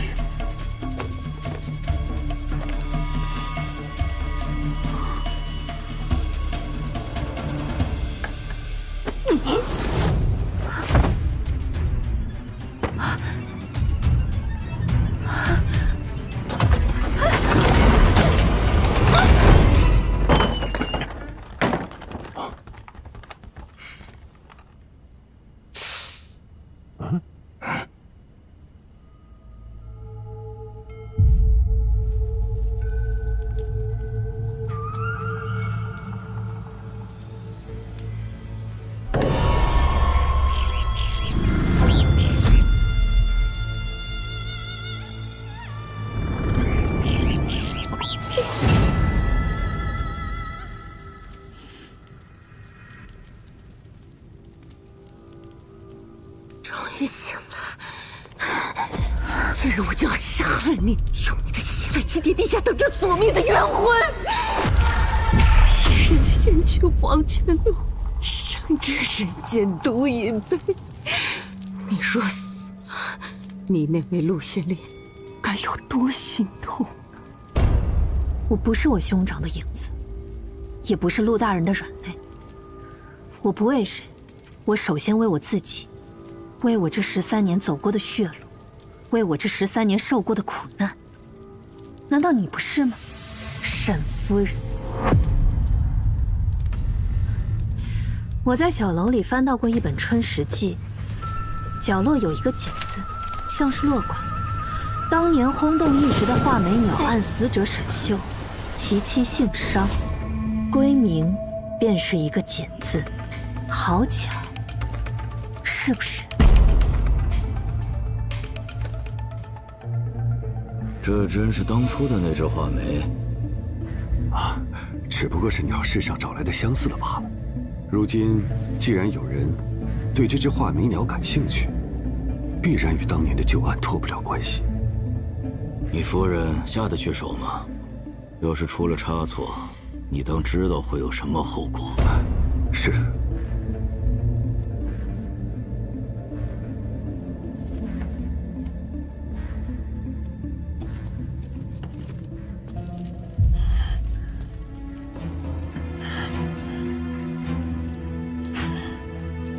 那李琦的妹妹就要不行了，轮到你了。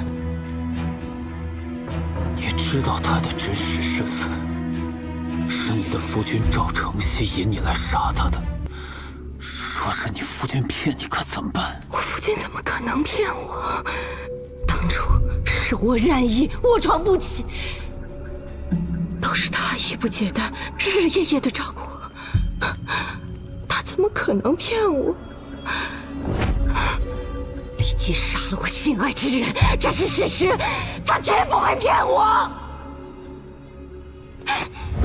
李家死有余辜，他刚刚杀了我的夫君，我的2个孩儿亡于大疫，我真是与灭门有何异？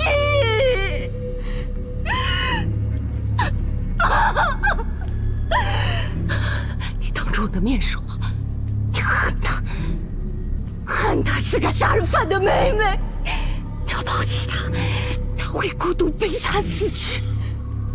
我说不说这样的话，你都没打算让我活着离开。既然都是要死，我偏不说。张琴，我要被小人蒙蔽利用。有意思。口头上说几句软话多容易啊，但你为什么就是不肯呢？你为什么就是不肯？因为他根本不是你所想的那样。他即使蒙冤受屈，仍拼上性命争一个真相。纵变其身，也如飘絮浮萍，家破人亡，无所依仗，却仍愿收养旁人的孩儿。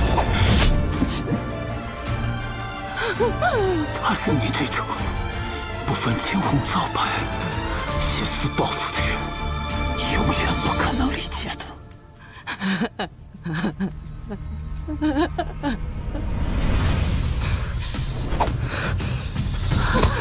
他死了，现在轮到你了。谁生谁死，还轮不到你来做决定。就一起死吧！没动静了。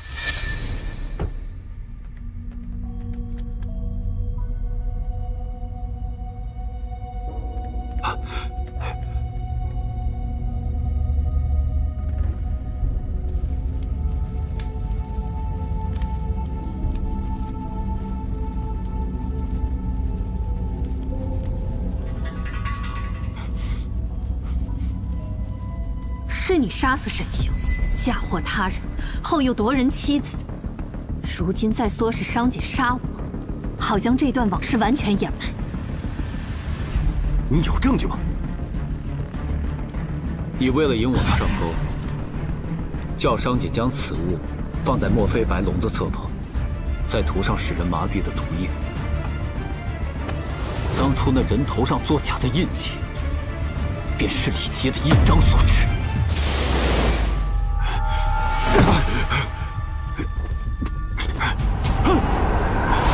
你们少装神弄鬼！沈修不过是个替我养鸟的奴才，也敢跟我抢心上人，我杀了他又怎样？既然来了，就别想活着出去。你也是。你终于承认了，夫人。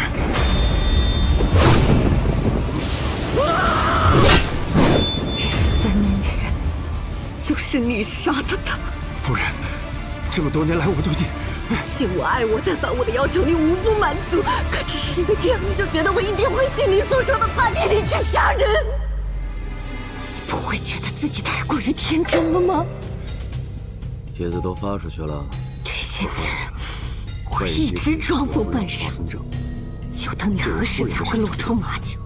最是严逼，配合我演戏。我认为，瞻前顾后反而受人掣肘，出其不意反倒可能破局。你想怎么破局？商前，我要被小人蒙蔽利用。可将瑶儿配合我。他死了，现在轮到你了。你大约也不知道自己早已被你所爱之人投毒多年，体内毒素累积，命不长久了吧？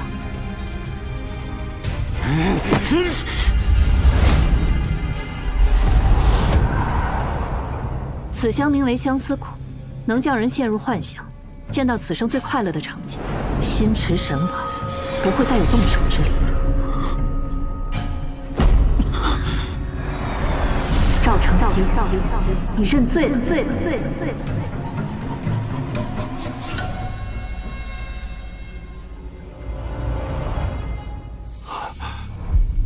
阿锦，你原谅我了，对吗？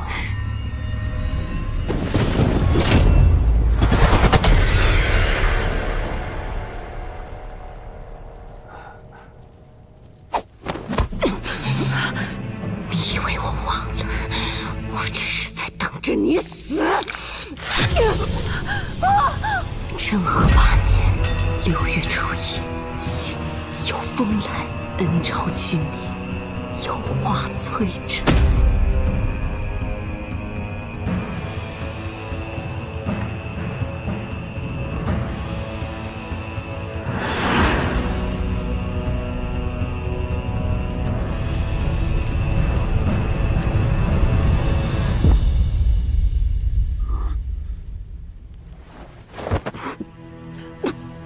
你不能死，你要活着把这一切真相都说出来。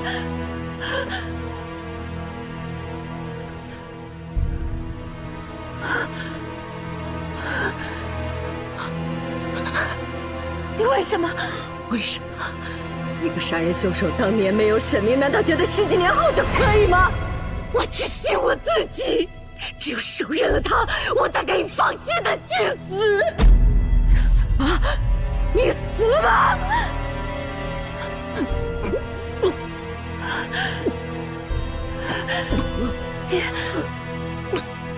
我第一次看到野心和回忆的时候，我就知道那是我的孩子。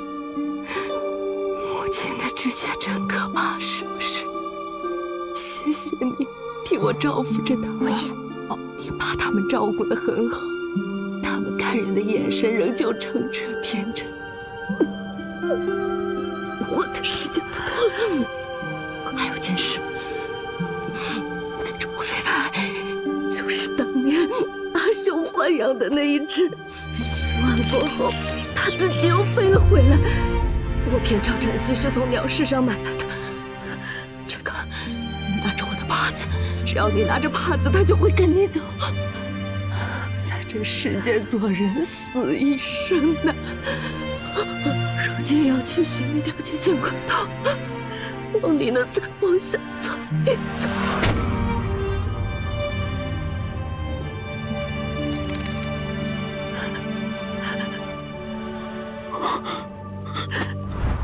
先出去再说，走。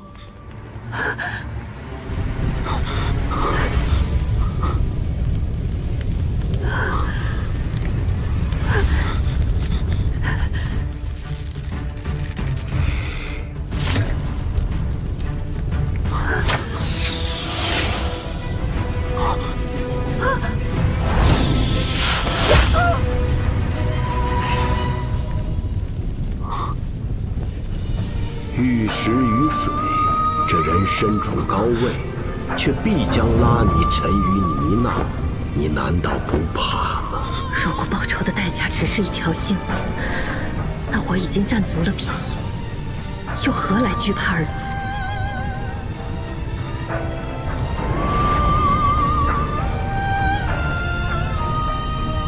于磐石而我。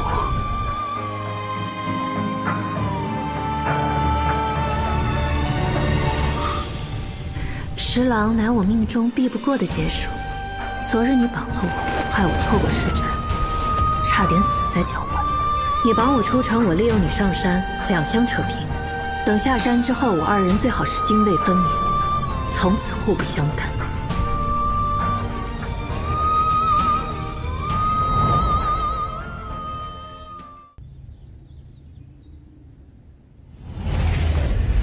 十郎乃我命中避不过的劫数。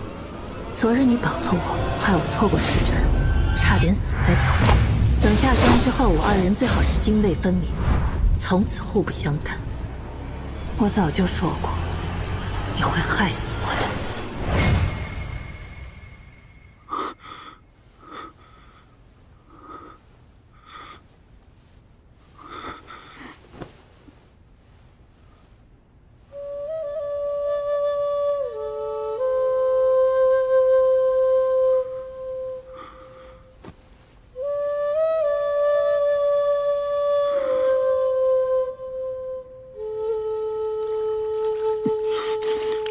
幸好这姑娘机敏，拿手抓剑卸去了大半的力道，死不了的。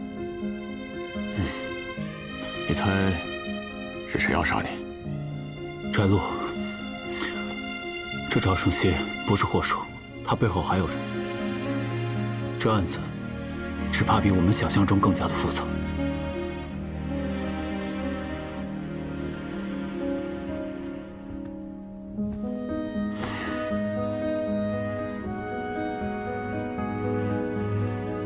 他快醒了，你也过来喝杯水吧。跑那么快做甚？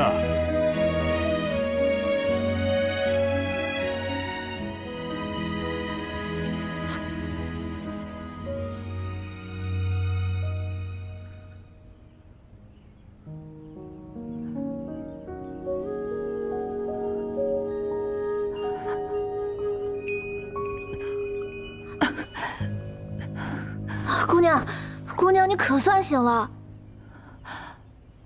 罗浮山庄呢？旧的碗都烧完了，人和东西都没有剩下什么。罗延冲呢？他连皮都没破一块，倒是姑娘为了救他而受了伤，他自己反倒溜达出去了，也不受来看一眼，为了什么？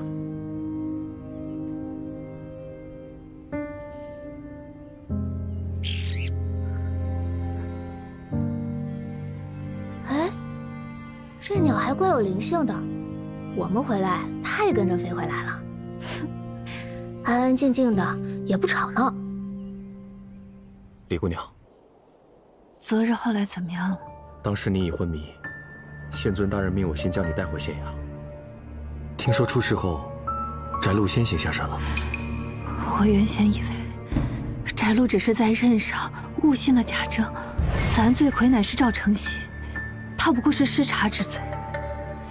现在想，这杀人栽赃的背后，还有一丝隐情。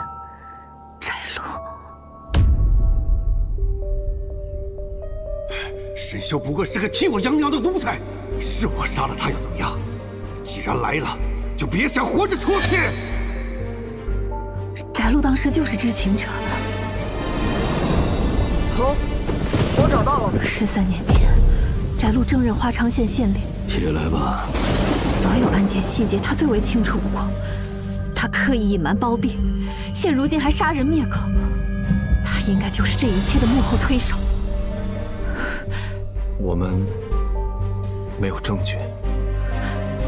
想要知道翟路是不是这一切的始作俑者，很简单。江县尉，你愿意陪我去个地方吗？好。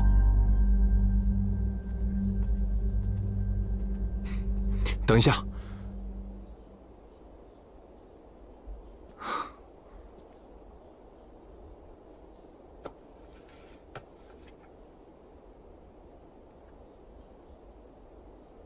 这是什么？路边见到，随便买的。我原以为你是冷眼旁观之人，与这世道同流合污。可如今我才知道，你是个敢为之人，我敬你，也仰慕你。若命运宽容，我多想你不必如此伶仃。此香名为相思苦，能叫人陷入幻想，见到此生最快乐的场景，心驰神往，不会再有动手之力。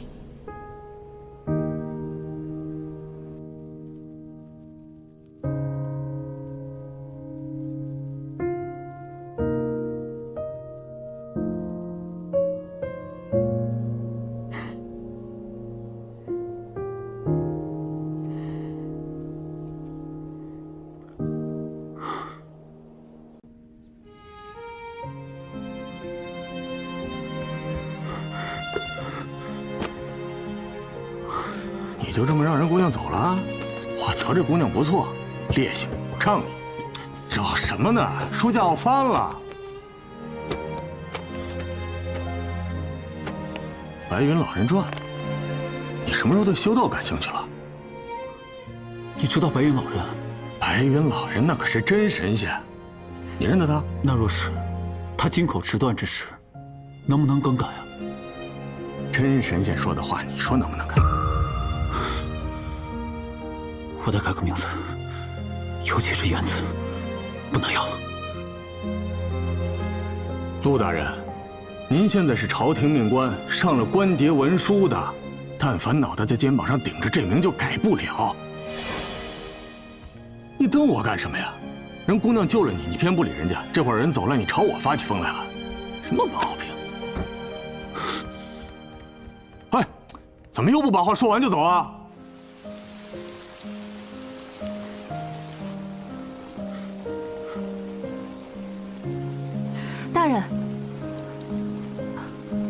大人怎么忽然对黄白之术感兴趣了？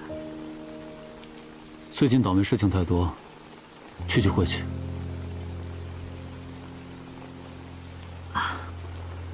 对了，大人，你对翟路知道多少？罗浮庄那场大火来得蹊跷，当晚那支箭也很蹊跷。我怀疑翟路……这件事情你不必同我多说，有什么需要可以去找江春。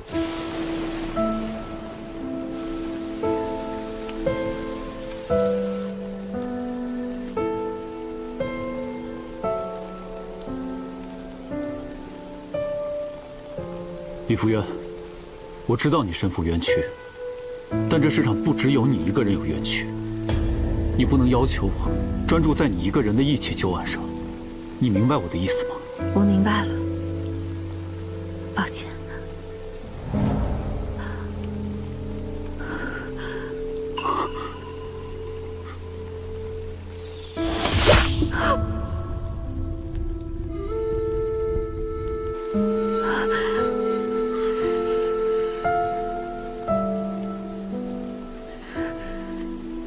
你伤还好吗？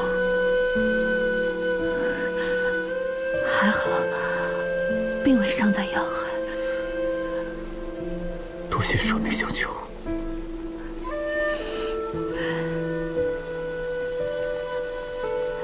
大人太客气了，你也救过我，并未欠我什么。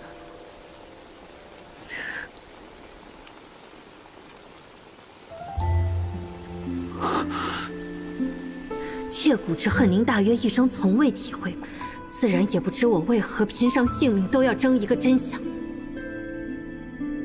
切骨之恨，其实我也是有的。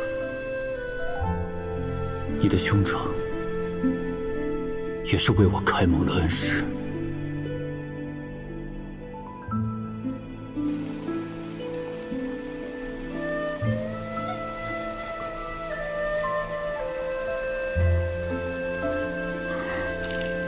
看为先，我先于什么？更为之，指的是什么？是我同他的缘分，还是他的性命？我若继续接近他，看为谁为家有？想不到，我这辈子也会因鬼神之说而畏手畏脚，裹足不前。李福渊啊，李福渊，你真是我的个性。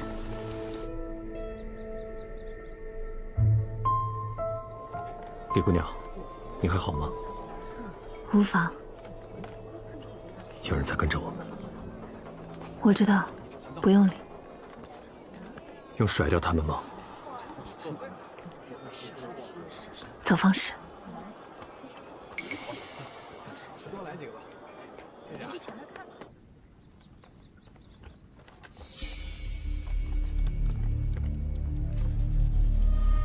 你说的地方就是血照居。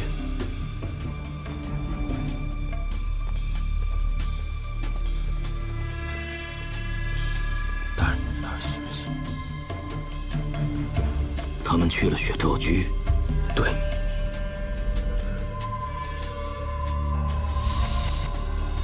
李福元，你究竟藏了什么？让我瞧瞧，到底是不是你，翟禄。翟禄这杀人放火的勾当，未免做得太过高调。我们手上还有旧证和人证，他不过一个州府的追司，当真以为能为所欲为了？听闻梁大人要上任御剑司使，近日要回巡海宁，他素有梁青天之称。若有他来主持此案，相信胜算更大。我费了这么些功夫，便是在等他来。如今就看这翟禄上不上钩，咬不咬饵了。你就是李福元？你们是总领衙门的？我们奉命前来捉拿劫持范继礼、杀死赵承熙大官人的人犯。就是他，就是这个妖女。当年翟禄在花昌县任县令时，便与范继礼多有往来。你是说？大人，快去救救我家姑娘！那个范继礼不知道怎么跑出来了，还带了总理衙门的人来抓姑娘，如今已经被一起抓回衙门了。干什么去？县尉大人，你是官审，只能将你暂时羁押于此。奉劝你最好不要轻举妄动，免得落下渎职的罪。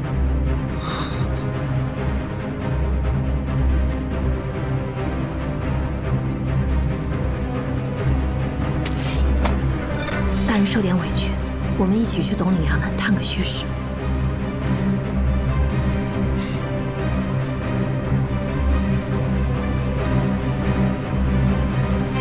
三爷，请三爷出马。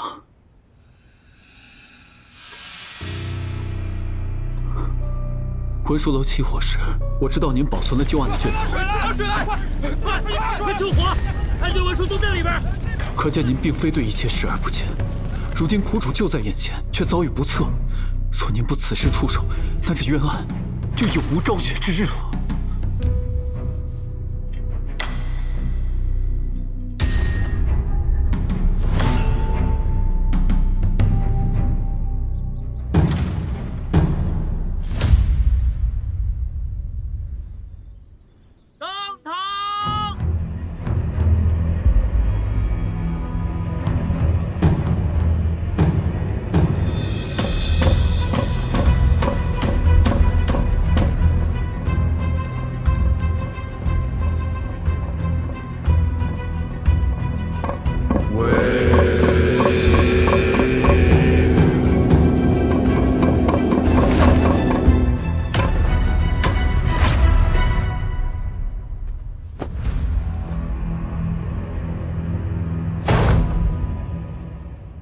下跪何人？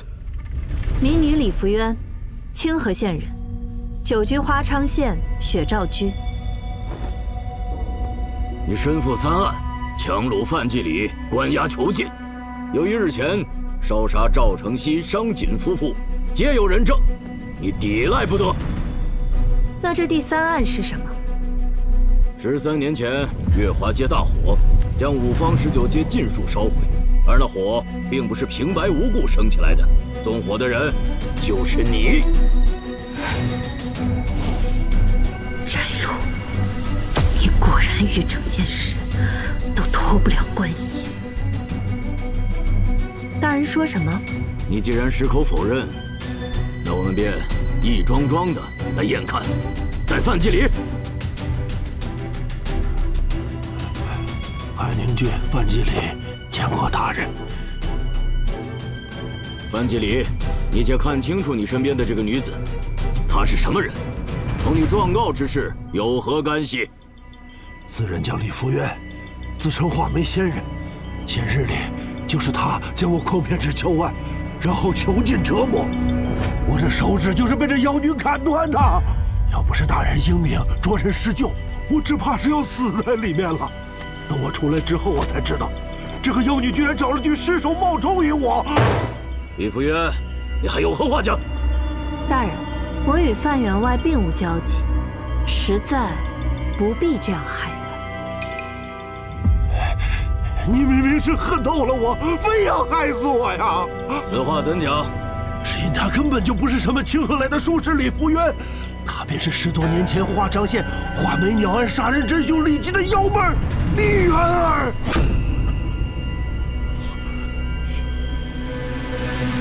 大人，这范员外议政愈发严重了，竟将我无故说成那我并不相识的人。我自有方法。大人，李媛儿身上当有一处标记，不仅能证明她的身份，还能牵扯出多年前的一桩大案。且细细说来。李吉问斩后，我念李家孤苦，便去探望，想帮衬帮衬，补贴一些，却瞧见李府着了大火，有一个小女孩跌跌撞撞跑了出来，神色惶恐，手臂上还有一大块被火烧伤的红痕。你是说我便是当年那个小女孩？凭借相貌，自然无法认定。但是自从你绑了我，非逼我承认我害了李吉，你说你不是当年的李媛儿，还会是谁？你敢不敢当堂撩开你左边的衣袖，让我们看看你的手臂到底有没有烧伤的痕迹？就算有，也无法证明是当年大火所致。我如上月掌灯时不小心弄伤了手臂，也成了李媛儿了。那这海宁郡内，怕是有上百个李媛儿了。翟大人，世上不可能有如此巧合之事，请让他撩开衣袖，让我们看一看。你不敢，莫非是心虚了吗？来人，是，验。我能证明，她不是李媛儿。崔老，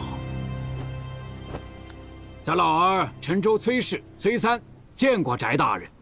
你说此女并非李媛儿，有何证据啊？当年月华街李家大火，我曾前去敛尸，当时后院便有2具尸首，经辨识李氏、李老夫妻2人，颌下有痕而口鼻无尘，应是起火前便自缢身亡。前面还有1具骸尸，因浓烟导致窒息而亡，和李媛儿年纪相仿。这包裹中便是当年那尸首身上的物事，请大人便看。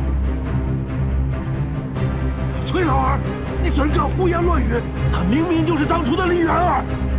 范员外，你这话是何意啊？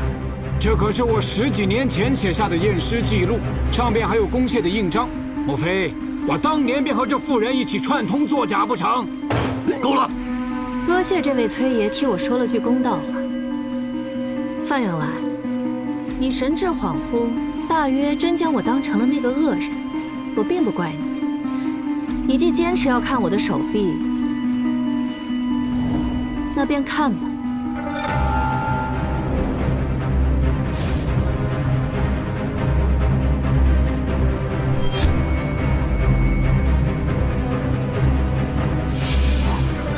大人，民女还有嫌疑吗？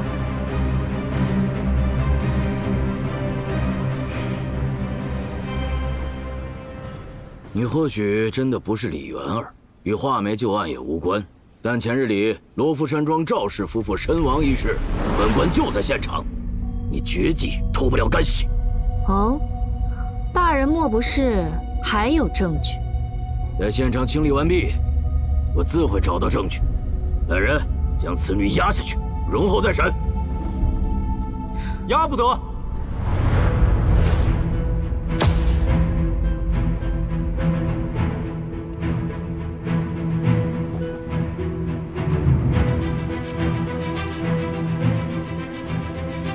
陆大人，你不在花上县好好当值，跑到这里来做什么？翟大人怎么能这么说呢？您将我有孕在身的妻子羁押在此，我就不能来看一看，讨个公道了吗？你胡说什么？夫人，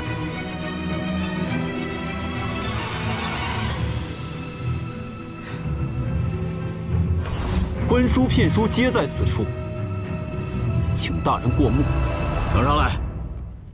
我2人3月前已于我夫人的家乡清河县成亲，如今她已有身孕月余，为修身养性，在雪照居休养。既是官眷，便不能压在宫县。况且我娘子有身孕，受不得奔波劳苦。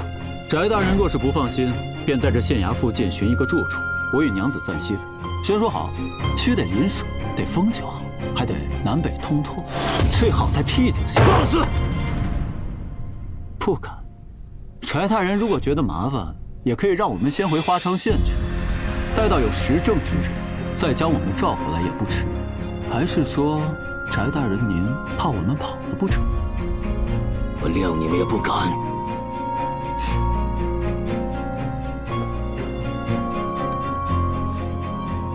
走吧，夫人。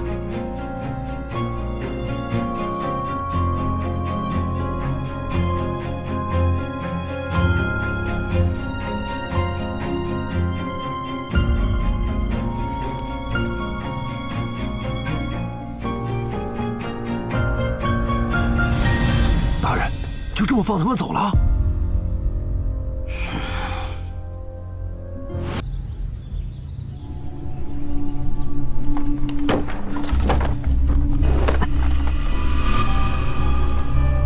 在我受审期间，我会尽可能拖延时间，届时江大人可在衙内寻找翟禄的相关罪证。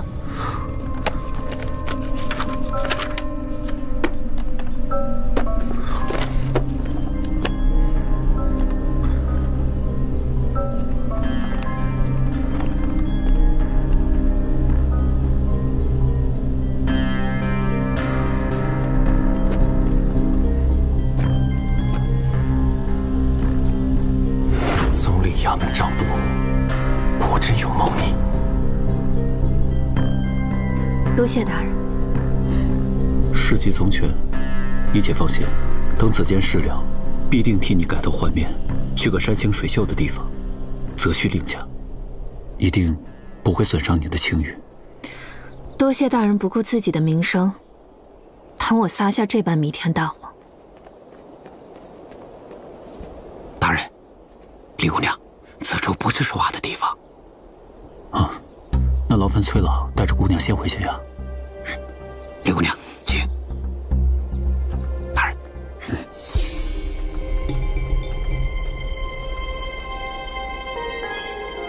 好个华昌县，县令抢人，县尉拆房，我还真是小看你们了。少了什么？这还不快去追那江春！是。厉害，浪家！是。快！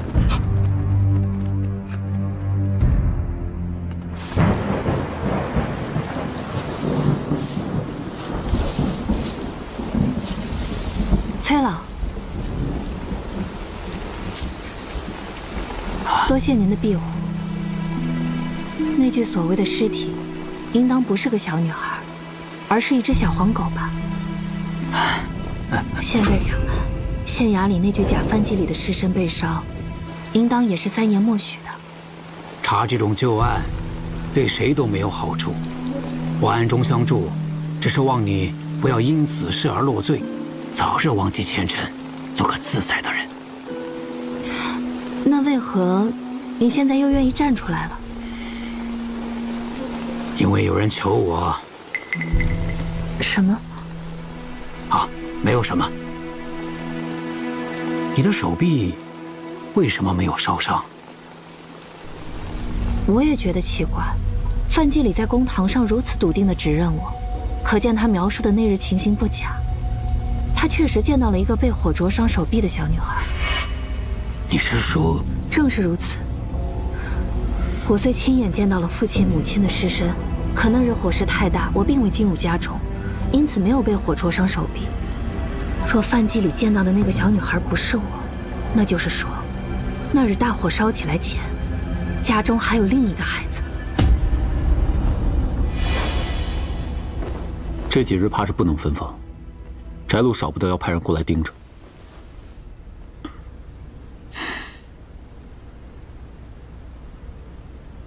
你在想什么？江县尉怎么还没回来？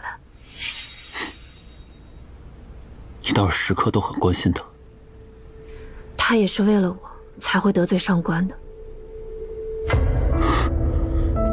我大白天当堂当面触翟禄眉头，难道我就没有得罪上官吗？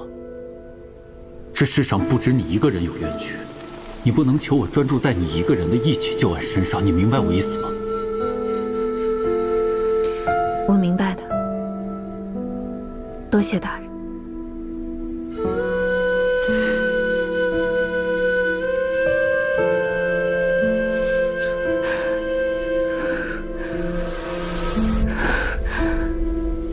李福元，李福元，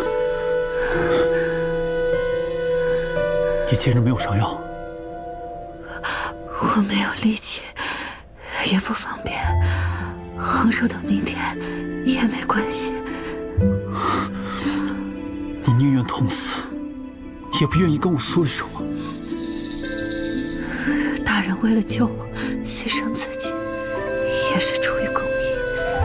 我知道，大人不喜欢与我这样的女子打交道。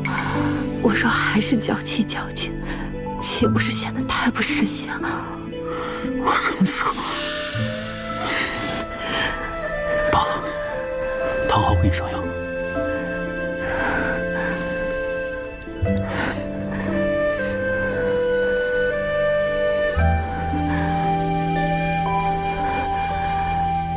你身上怎么这么冷？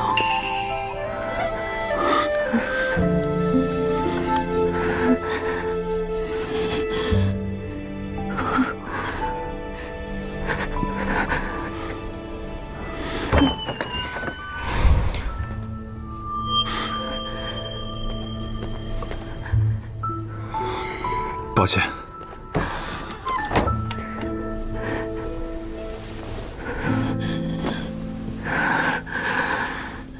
去。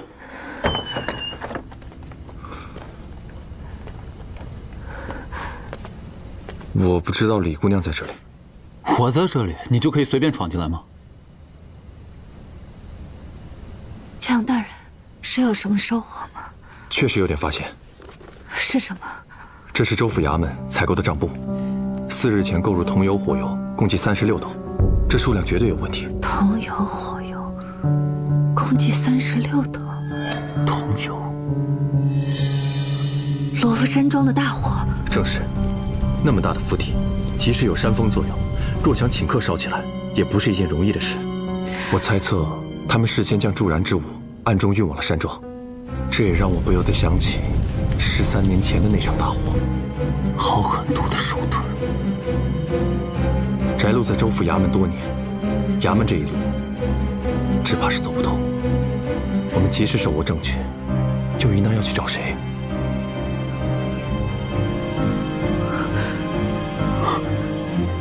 梁安道。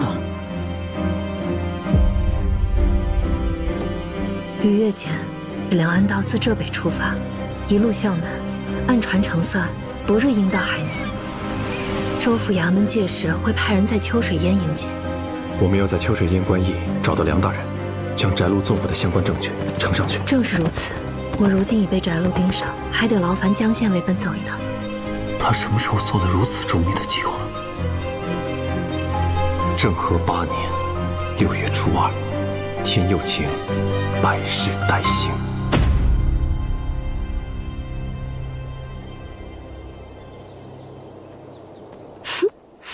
姑娘，这是什么？有个小乞儿送来，说是给我的，真稀奇。怎么这么多钱啊？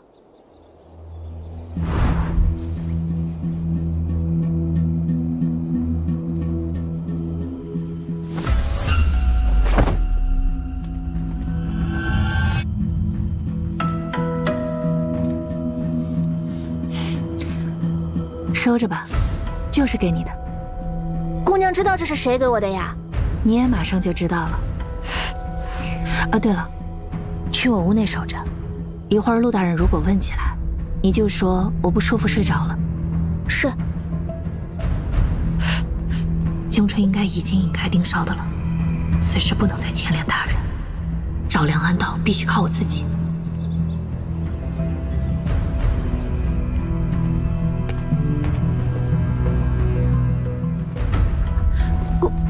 姑娘睡着了。他人去哪儿了？什么时候走的？他单独行动很危险，你不告诉我，我没办法帮他。魏氏走的，不知道去哪儿了。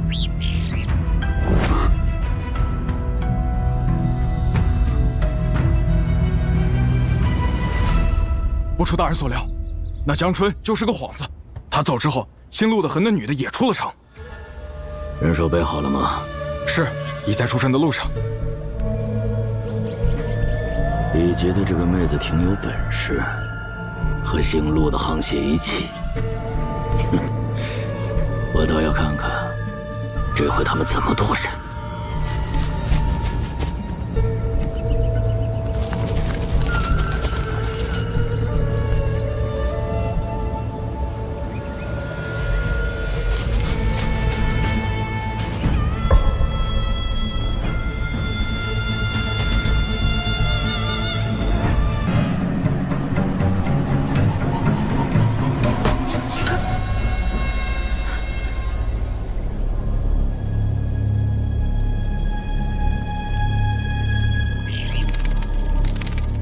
你拿出的那张水路行程图是假的，你利用江春引开翟路的人，是想自己去找梁安道。你有计划，为什么不事先告诉我？你好像很生气。你可以一句话调走江春，也可以将我蒙在鼓里，自己擅自行动。李福元，在你心里似乎就没有信任这回事。无论我跟江春做了多少事情，你都可以将我们当成陌路之人，随时丢弃，是吗？我没有告诉任何人我的计划，不是因为我不信任你们，而是因为我知道，只有我能替自己翻案，与旁人无关。旁人？本县令就是人证。今日4时一直到1刻钟之前，仙姑姐姐一直在我榻前相伴，半步都不曾离开。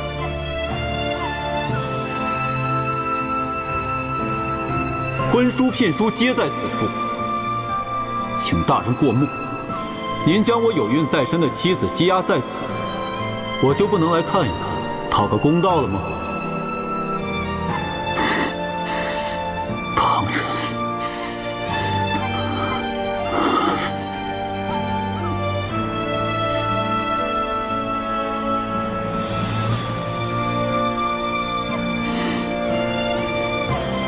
罢了，你这颗心如冰如铁，根本就没有半分常人的感觉，我就不应该帮你。我不需要谁帮，也不需要谁救。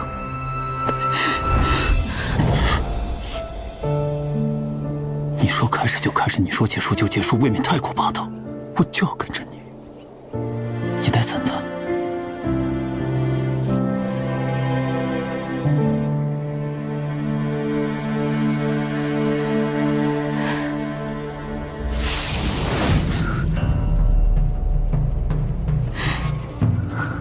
我也不需要谁帮，也不需要谁救。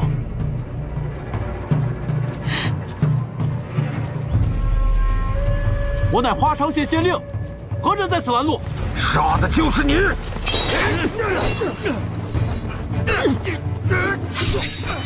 就不能让此人接触到梁大人？怎么有两路人？是那妖女，追！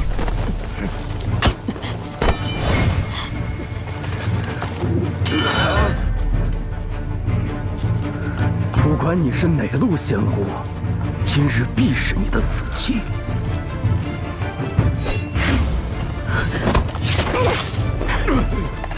别让他跑了！别跑！追！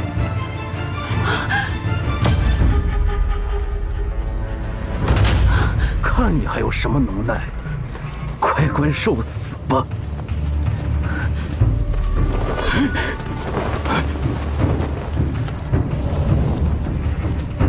即刻汇报给大人，走。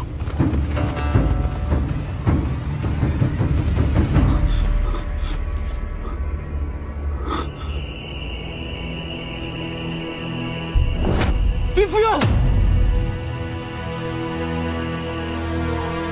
死了？是，不知道哪里来了另一拨人。那女的自己先跳下了山崖，尸骨无存。另一拨人。过来。今夜再调几个人进内府，加强巡查，若有人来，就地拿下。是。县尊大人，县衙里的衙役都派出去找姑娘了，野心和会议也去了，目前还是没有找到。知道了。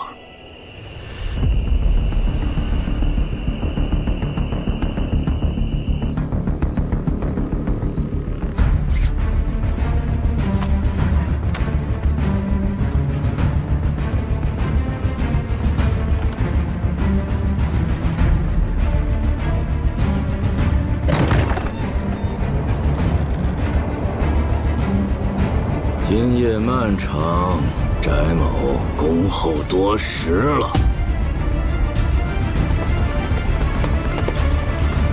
我有私诏与翟大人清算，刀剑无眼，不想死的都给我滚开！大胆刺客，野闯总理衙门，还敢口出狂言！给我拿下！那边得罪。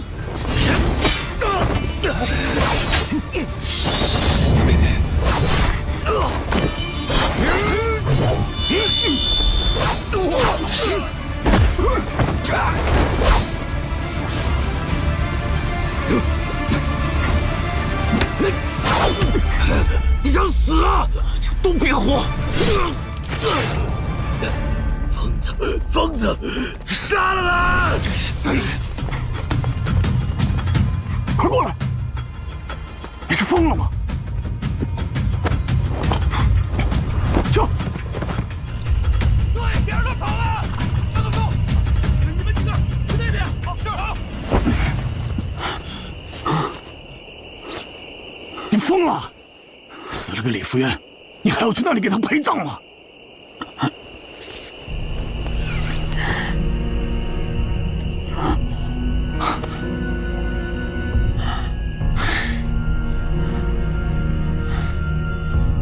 我很清醒，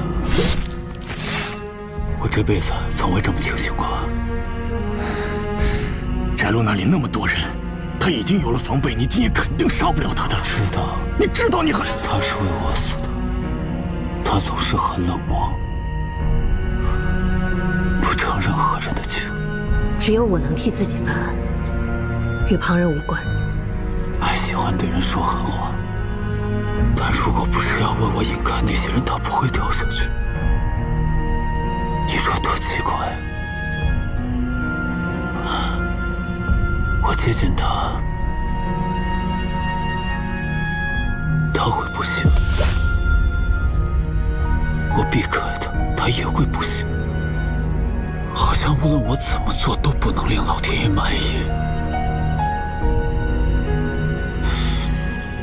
既然如此，无论是他死了，还是他活着，你又想干什么？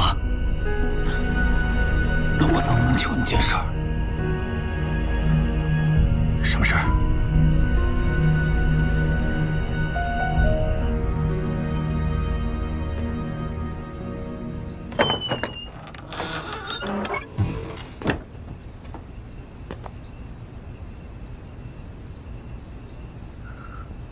陆元成，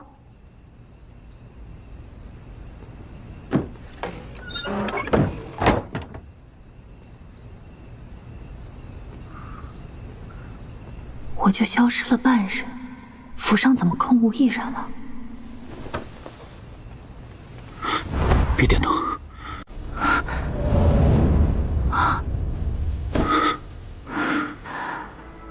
你发烧了？你是活活来我梦中了吗？点了灯你就要走是不是？白天你为什么同我说那样的话？陆大人，坦白说，我最初就是想利用借你的事。我要走的路从来都不是你能为我选择的，也只有我自己才能保护我自己。而如今，我的身份已经暴露，无论幕后之人是谁都不会放过我。我说，我不想连累你，是发自真心的。你越是真心，我就越是懊恼。你知道为什么吗？因为我想你对我自私一些，我想要你对我要求的多一些，我想要你不要将我看得与旁人一样。我对你说过很多刻薄的话，我很后悔。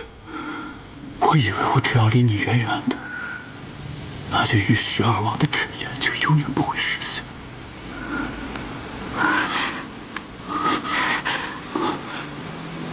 别走！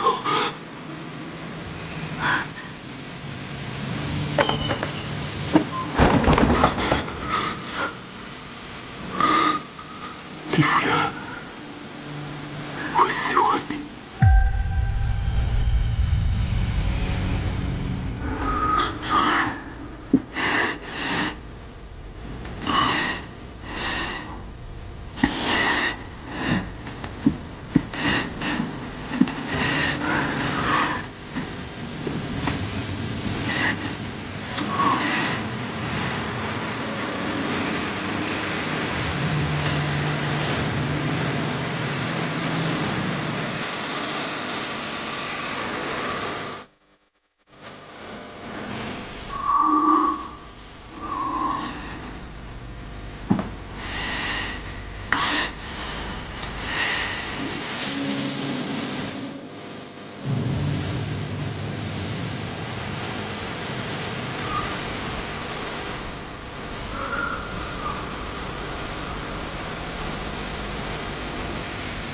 为什么不推开我？都这种时候了，你还是无动于衷，是不是？如果有一天我不在，你会不会伤心？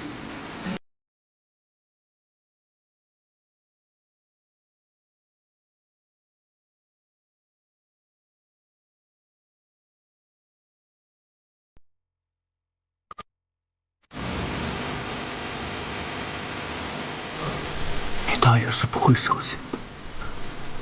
有些话，有些事，也只有靠装疯卖傻才能对你说，陪你走。不过没关系，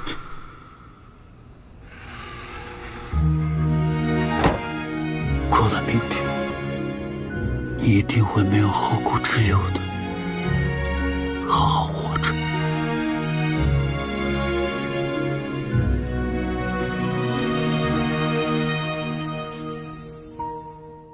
对了，照我昨日说的，分头出去继续找人，这里不要留人，一个也不留。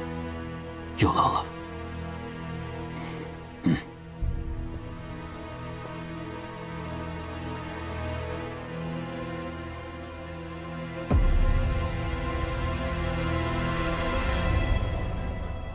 这位梁大人不在观驿，其余各必经之路也没有任何踪迹。一个堂堂2品大员，竟能无端消失了不成？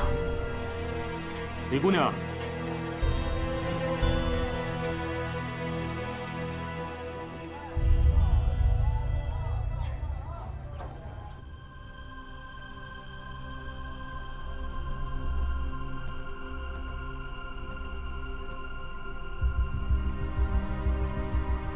姑娘何事如此急匆匆呢？怎么是你？今日得了好茶，老夫再请你喝一杯。对了，老夫还未自陈名讳，在下梁安道。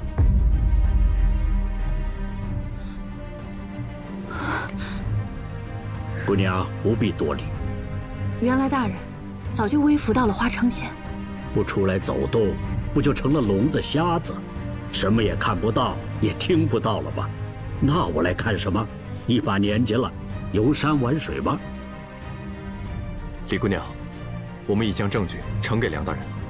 我都看到了，未曾想到一桩陈年旧案，其中竟还有这么多的波折：杀人夺妻、伪造假证、嫁祸他人，当真是一环扣着一环呐！我知道，这话来得迟了些，但总希望不会太迟。李姑娘，委屈你了，我定会还你一个公道。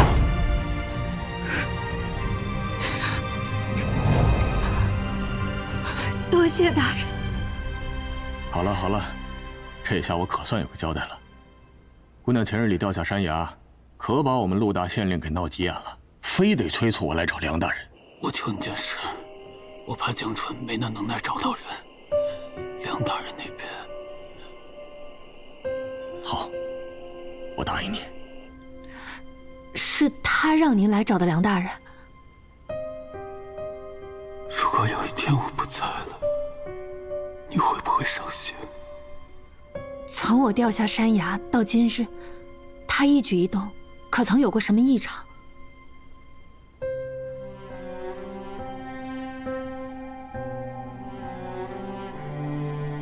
翟大人到。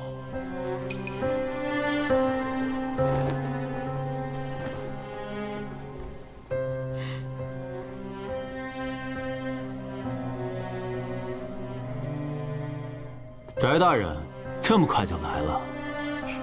他昨夜刺杀，今日还将人都遣了出去。哪怕真觉得我死了，他也不能做这么自不量力的事。他昨日刺杀可有留下什么证据？譬如身上的痕迹之类的。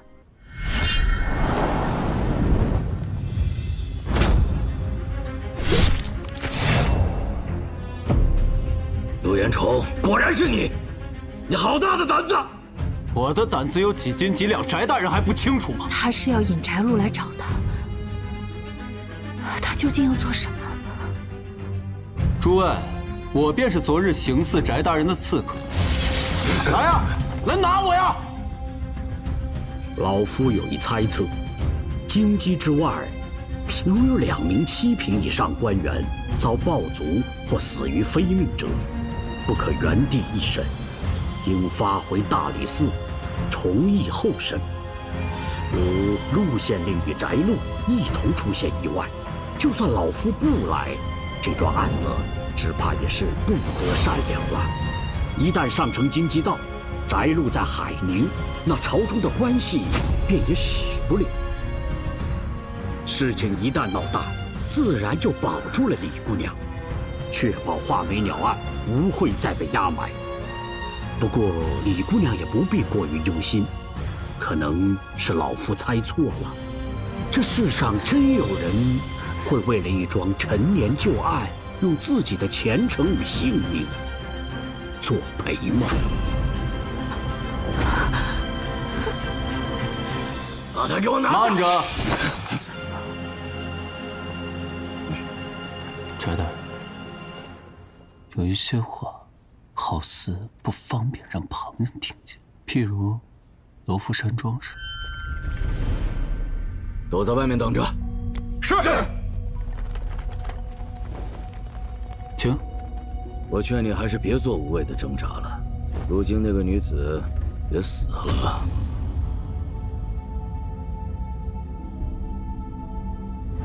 不错，人已经死了，万事归空，什么都不曾剩下。坐。我见过李吉，我到任时，画眉案还未发，李吉字好，学问好，在县衙兼任过几个月的文书，我和他有过几面之缘。你和他有点像。像啊，我以为翟大人依附当朝宰相，而我在吞海楼上写了那篇得罪宰相的诗文之后，翟大人厌我的紧呢。你在这条路上走久了，就会明白，为官为人都没有非黑即白的道理。想要做一些事情，就必须要放弃一些原则。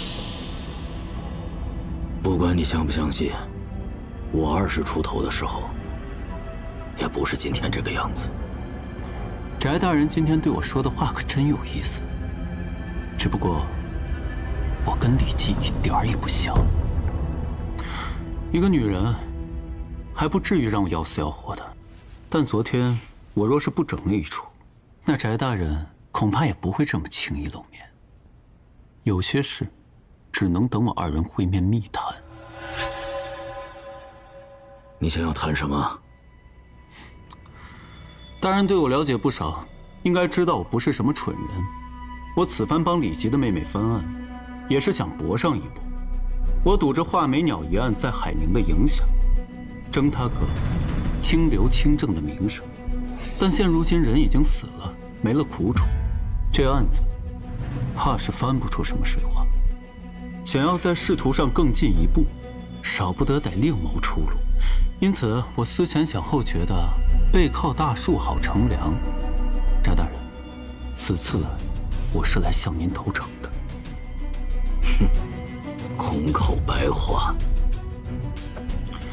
既然敢与翟大人坐下来谈交易，自然不可能没有诚意。此处皆是与罗夫庄画眉鸟一案有关的证据，从不曾示人。大人在海宁这一带根基深厚，虽不知怕我告发，但这样的把柄落在旁人手中，总归不妙。如今，我将之交还给大人，算得上是足够的诚意了吧？你想要什么？虽说罗夫庄被烧了，但赵承熙这些年的家底不可能全没。我要那宅子、地、西北深山的路子，这不难吧？你真是打得一手好算盘呢。我拿下这份产业，大人并不是全无好处。我将这么大个把柄送给你，今后我们同气连枝，互相照应，这样大人岂不是放心了许多？我做了许多事，不过是求一份利，求一份前途。大人只需要在这上面签了字，我们今后便是一条路上的人了。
这是什么？这怎么还有一张能定你罪的东西？耍我！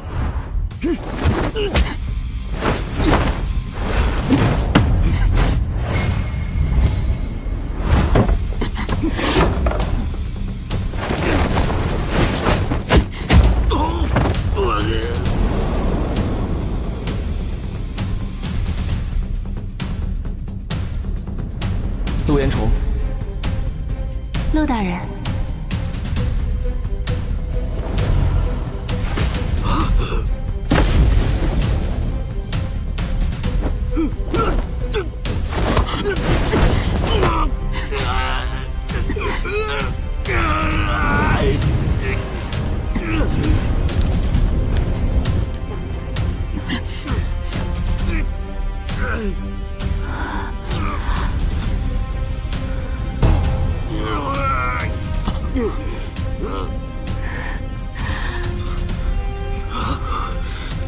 来的正好，看见那边那个盒子了吗？金手所制，应该不会被烧坏。拿走吧。这里面是什么？是能还你兄长清白的证据。转头出去，不要看。他这是要死，你不管吗？啊！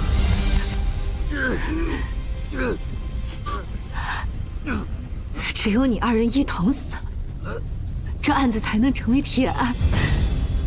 况且，这桐油引线都是他备下的，与我无关。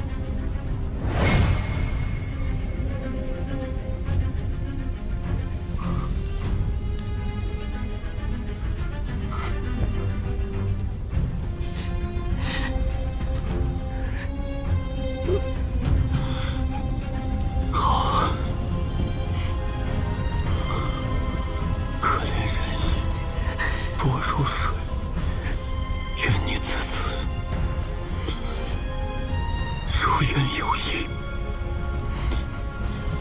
再无不可取之处。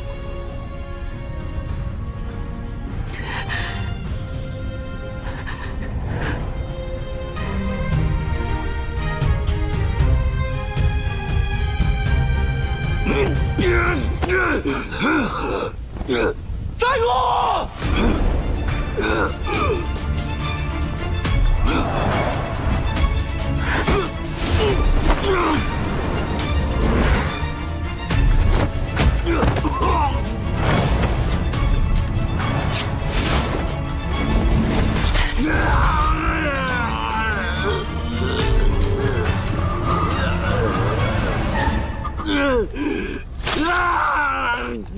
御见司使，梁安道大人在此。翟禄，江春送来的证据我都看了，你的人我也压下了。10多年前，我入京述职的路上认识了你，你险些得误症死在路上，但却不肯回城。一问才知道，是为了官亲强佃人田，使人家破人亡。你一个舒比利，竟敢揣着状子，胆大包天，上京告状。我20出头的时候，也不是今天这个样子。如今你变成这样，你有什么面目见你的妻儿老小？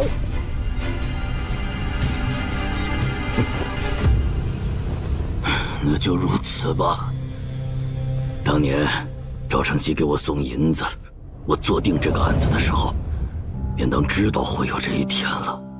大人，你也不当问我如何宦海浮沉，清浊一体。我就是不收他的银子，也免不了要收别人的银子。我若是不肯跟他们沆瀣一气，我也走不到今天。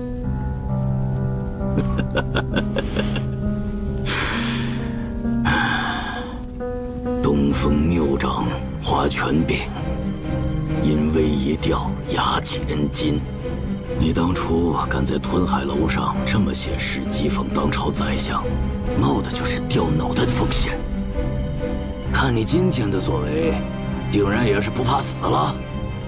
只不过胆子大的人，不一定会有好下场。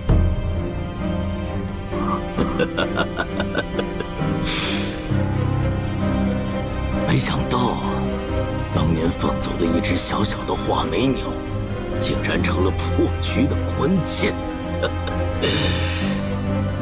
当真是天意从来，高难问呐！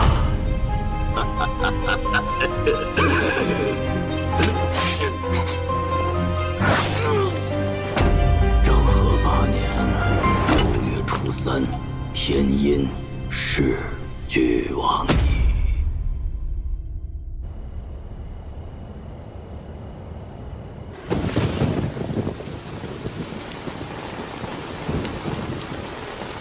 快将匣子拿出去吧，我骗他在口供上按了手印。梁大人看起来与他不是一路人，这案子能赢。好。你先锋一步，乱我归途，寻了几度，不知不如。我想要你对我自私一些，我想要你对我要求的多一些，我想要你不要将我看得与旁人一样。我对你说过很多很刻薄的话，我很后悔。我以为我只要离你远远的，玉石二王的谗言就永远不会实现。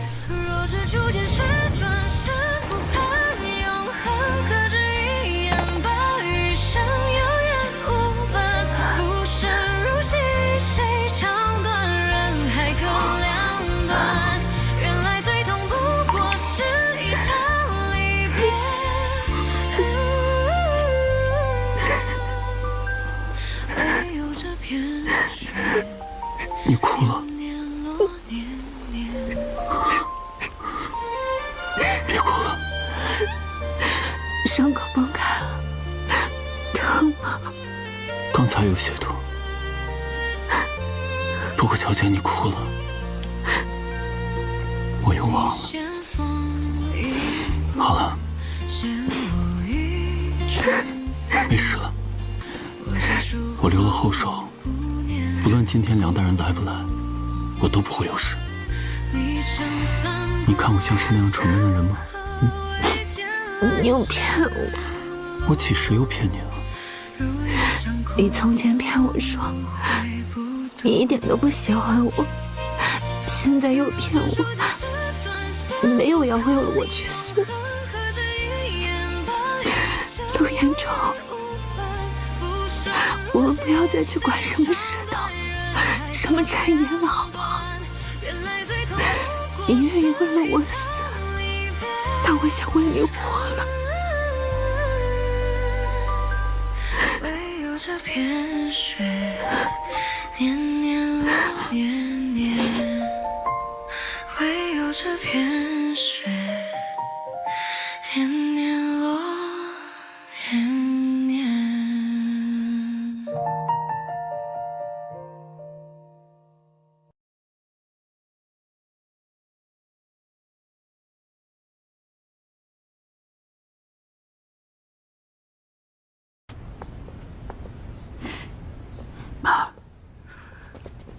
画眉鸟一案，我本已暗中了解过，案情基本已清楚。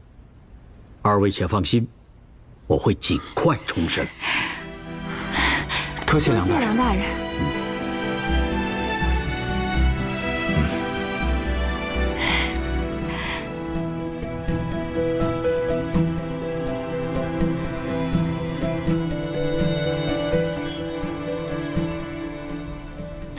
这是怎么回事？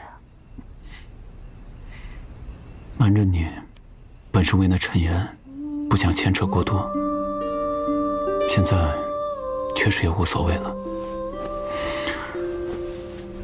我原籍洛阳，家有博才，但身体不好，从小就做女孩打扮。我是次子，上面有哥哥，下面有受宠爱的幺弟。家中本就不怎么重视我，当时我家有个表亲在华昌县，家中便找了个理由，将我送来华昌县休养。我那会儿攒了些私房钱，便请表亲替我请了个开蒙的先生。不觉晓。我表亲挑来挑去，选中了李记。我哥的书修确实比较低廉，且也只有他才乐意收穷苦人家的女童。正是如此。虽然我在学堂不过短短6、7个月，但每一天的日子都记得很清楚。我知道，你有过目不忘的本领。是啊，那几百日里，但凡我看过的书籍、画册、文稿，如今没有不一一印在脑海中的。先生虽然只教了我短短几个月，但又何止教了我短短几个月？原来许多读不懂的，慢慢长大之后，便也就懂了。这才知道，什么叫做旷世通达，融会贯通。我那时候爱玩，不爱读书，所以很少去书院。我们碰到过吗？但人人都说，二小姐是个小霸王。淘气鬼。那时候我每次碰见你，都会远远地躲开。后来呢？后来，画眉鸟案发后，我们这群幼童也俱被遣散，书院的书册等物皆被上缴。我听闻老师被定罪，心中十分难过。但当时我不过垂条之龄，又能做些什么呢？再后来，就听说先生在狱中自枪了。过了1个月，我那表亲要去京城做生意，带我一块儿走。我便想着再回书院看一看，正好我还有些碎银，可以拿来交给先生的家人。谁知见到了那一幕。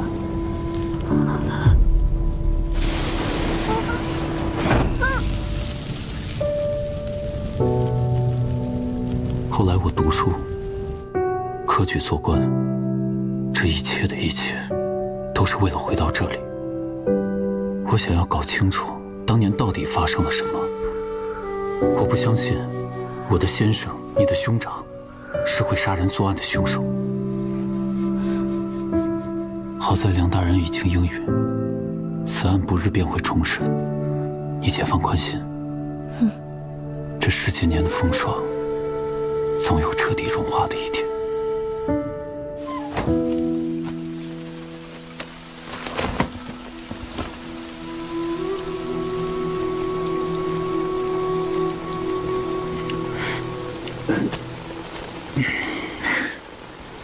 早啊，崔三爷。崔三爷其实是认得我哥的吧？崇宁5年，有过一场虫灾，县衙卷宗文书都被蠹虫所侵。你兄长来县衙帮忙修补誊抄文书，我们算是做过3个月的同僚。当初他被定罪的时候，我应该为他说几句话，但我当年却没有这个胆量。梁青天果然不负其名，短短几日，把崔老保留的卷宗以及画眉鸟案其余证供已全数整理完毕，只待过堂了。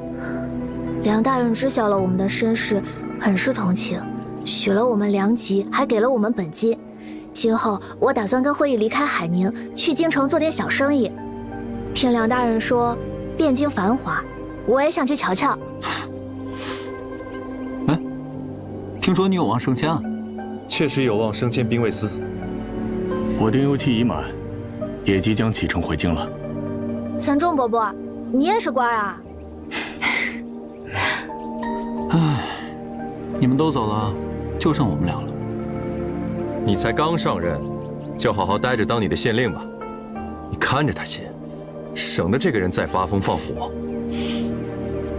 父亲、母亲、哥哥，云雾中散。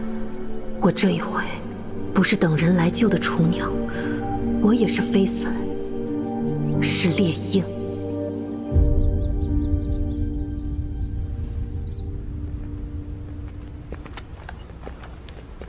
陆县令，李姑娘，你是梁大人的随身护卫。大人叫我来给您送一些上好的伤药。有劳了。还有一句话要我带给你。什么话？下次作死时，想想自己的皮够不够厚。替我谢谢梁大人。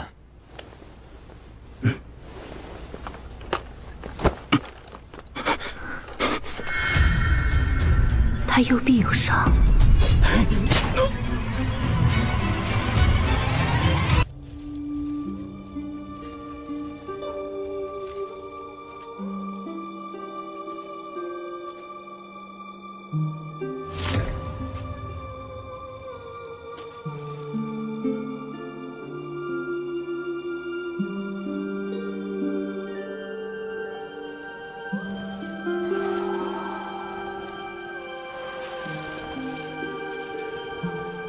春眠不觉晓。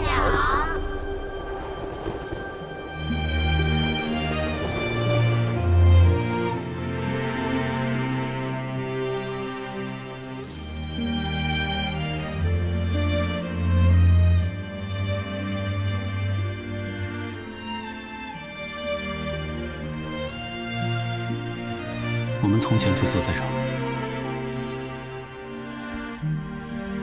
先生的案台总是很乱，但只有3样东西不变：鸟食、文章、果子酒。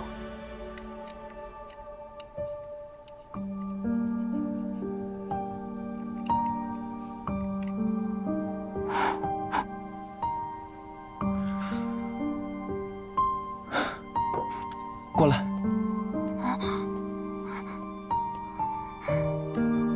说起来，这10岁还是先生赠予我的。你书背的不错，奖你个东西。为什么送我个石轱辘？我看这石头颜色有趣，你名字又有一个石，我原来送给你玩。还有一个呢？这个我拿给我小妹去。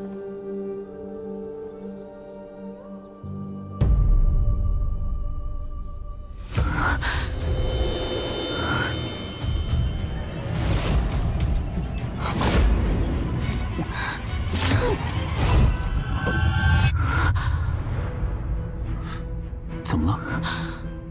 这石髓是我兄长给你的，是不是有什么不妥？原来他是要告诉我这个。我兄长口舌悲歌，十指尽折，说不出也写不了，但他把石头攥在手里，原来是想告诉我，你是整个事情的关键。我？但如果你是整个事情的关键，这件事情仍然很蹊跷。你追查此事多年，看过的文书案卷无数，怎么会一无所觉呢？除非这个关键线索藏得很深。当年书斋里幼童有17、18个，为什么偏偏是我呢？所以我们要想一想，你和其他孩子有什么不同？但凡我看过的、读到过的，轻易忘不了。那几日，或者说是那几个月，你都做过什么？又或者有什么机会看到过什么不太一样的东西？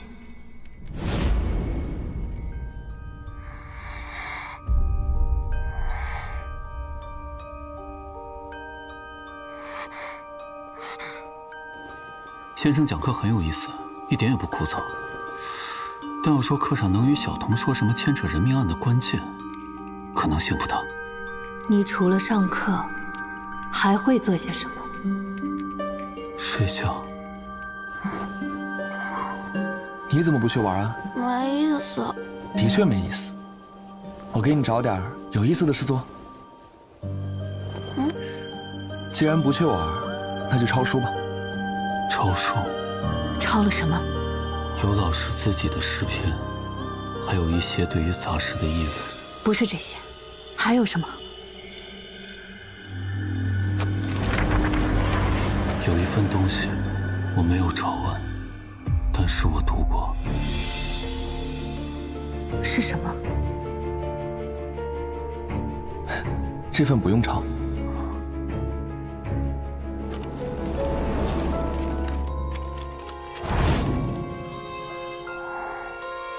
不是文章，那是一篇谏言书。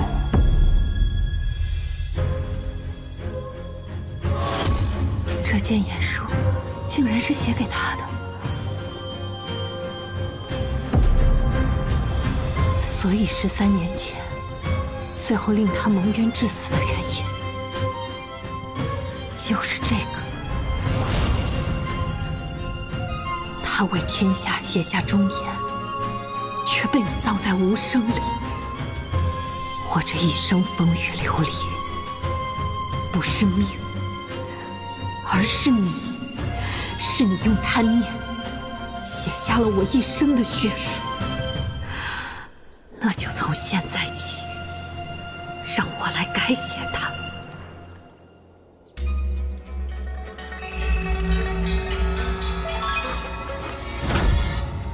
有人。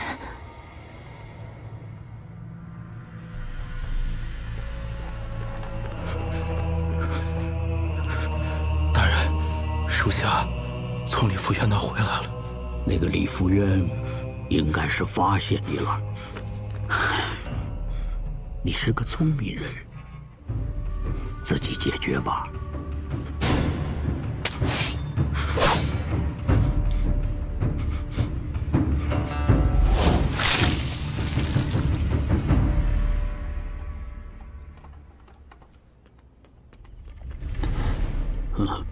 梁大人，伤都好些了吗？皮肉上已无大碍。今日我与福渊是专程来拜谢梁大人的。何时才能吃上你二位的喜酒啊？这正是我与福渊来此的目的。施琅的父母于亲远在清河县，我家中已无亲长，因此斗胆想请大人纡尊做一回主婚人。这有何不可？你说，我们到了汴京该做些什么好呢？我也不知道，到时候再看吧。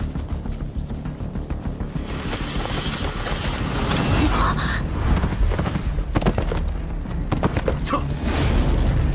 撤！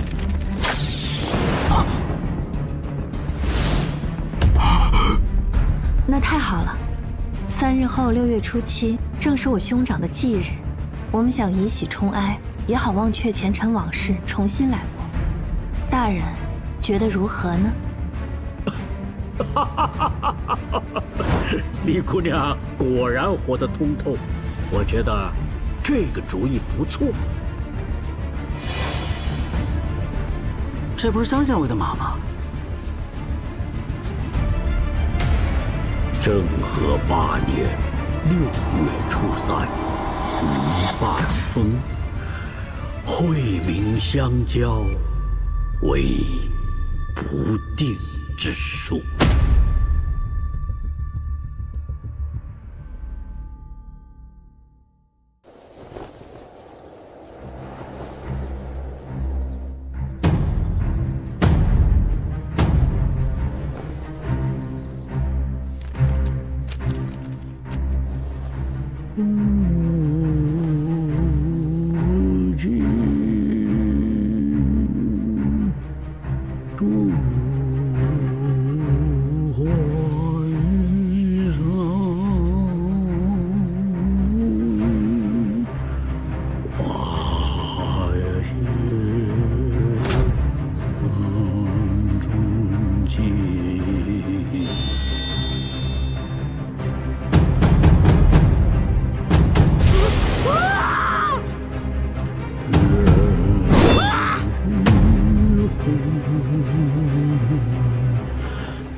那几个人没了踪影，陆延崇和那个女的有什么反应没有？并未见。从衙门传出来的消息，知道是崔三告假，江县尉出城办事去了。大人放心，我等日日在外监视，他们看起来并未注意到这几人，应该在用心筹备婚礼。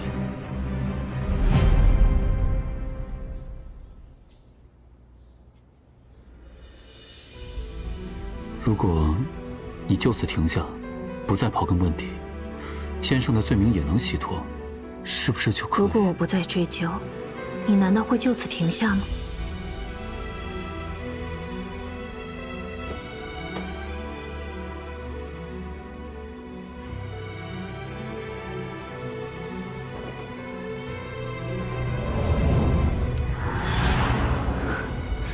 怎么身上这么重的露水气？昨日没睡好，出去逛了逛，原是想宽慰你，叫你不要害怕。如今看来，竟是半点不去。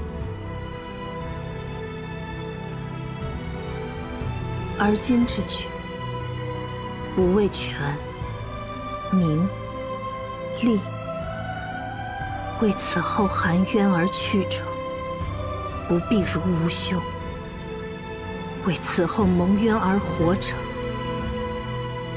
不必再如我。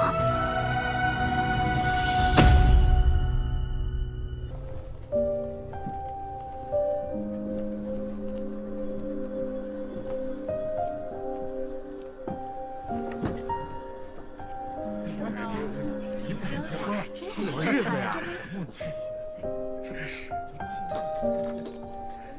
请心腹下轿。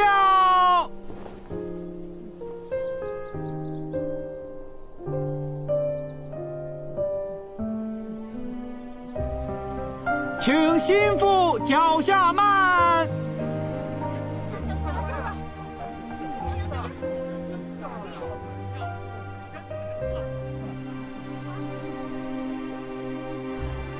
请行。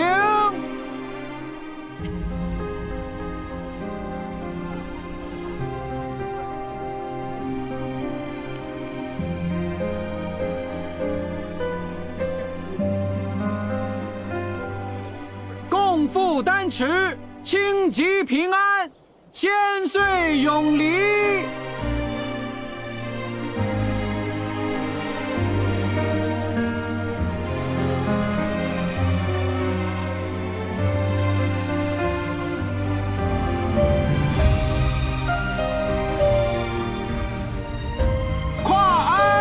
一马一鞍，新人马鞍平秤过。千金富贵荣华过百秋。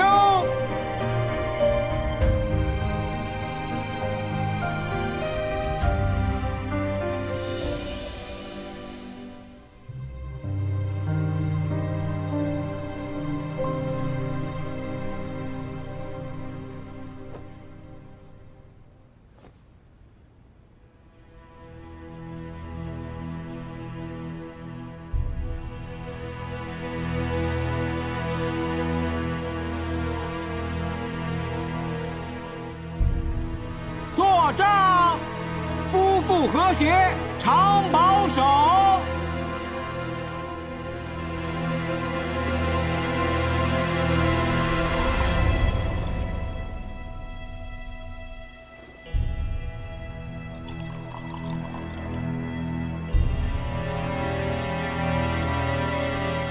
来，喝。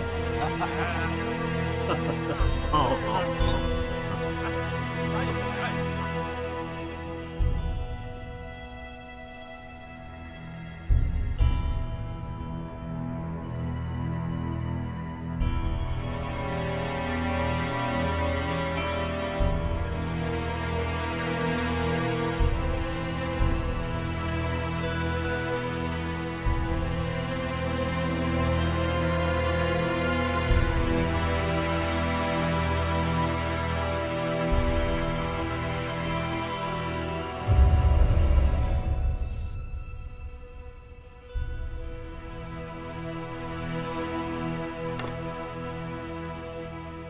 这是我今日与二位的贺礼，恭喜呀！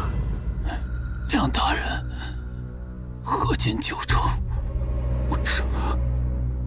道术修身，但若修行不当，也会伤身、伤神。李姑娘或许就是这种情况，因此新婚之夜发起颠来，杀死新婚夫婿后自枪身亡，这也不是不可能的。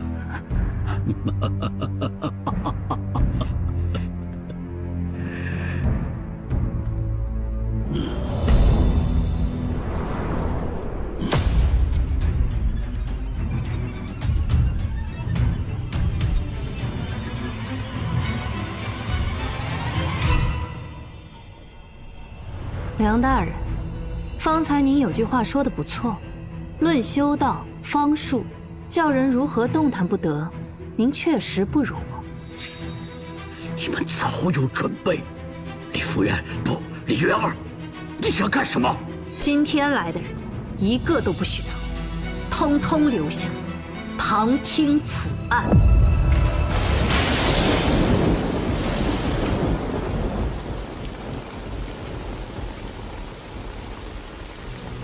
诸位，我接下来要做的事，想请各位在此做个见证。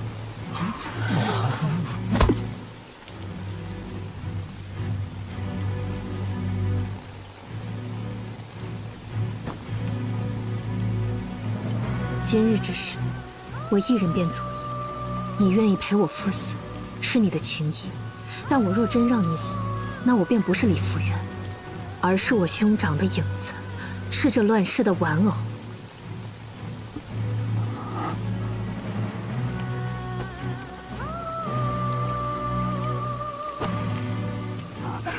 新婚之夜，夫人，你们不愿我发声，不愿我活着，那我便做了。你们说我是妖女，是匪徒，是谋逆，那我便是了。但我自审清白，不用对得起你们任何人。陆夫人，李姑娘，您告官已然犯了大罪，你居然敢私设公堂，那可是要杀头的呀！已经无妨了。诸位这几日想必已经听说了画眉鸟案的真相。今日在这里，我们将整件事情明明白白地说清楚。13年前，商人赵承熙觊觎幻鸟人沈秀的妻子商姐，想出了一个极其恶毒的主意，将沈秀骗至郊外，残忍杀害。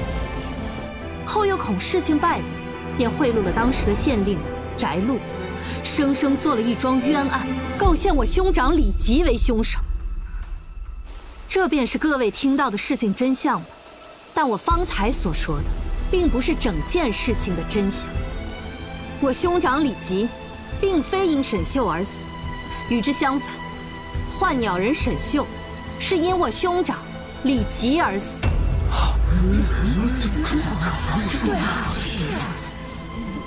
李姑娘，你是不是服了什么丹药，神志有些不正常了？先是将我们困在此处，后又发了些胡言乱语。你兄长不过一个普通举子，并未入仕，说他就是倒霉，恰巧被人构陷，那还说得过去。若是说有人为了要害他，还故意去杀了个人，这太匪夷所思了。倘若构陷他的人位高权重，又胆大包天呢？哦。那年天气阴湿，日晒不够，楼中多疏度，文书案卷有许多破损。我兄长李吉因写得一手好字，得聘做了几个月的候补文书。便是在那几个月里，他慧眼如炬，瞧出了许多旁人瞧不出的东西。一介书生，能看出什么来？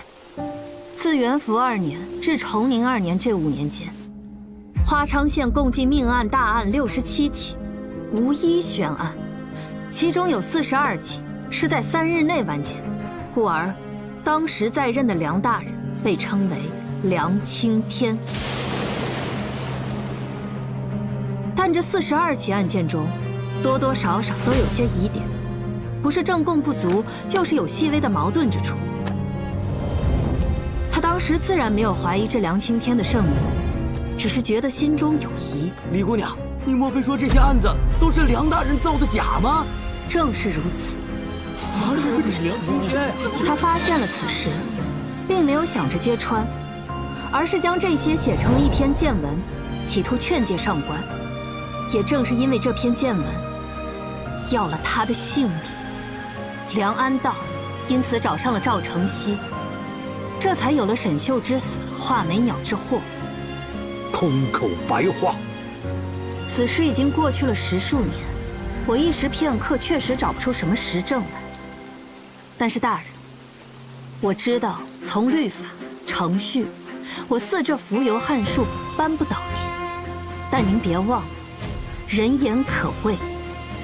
此处宾客、乡绅、富户、商贩、士族，各皆有之。我已将我兄长的谏言抄录了100余份。此间人之口，外间人之眼，加之我今日民审官的大逆之举。梁大人，您觉得您是否能平安过这一关？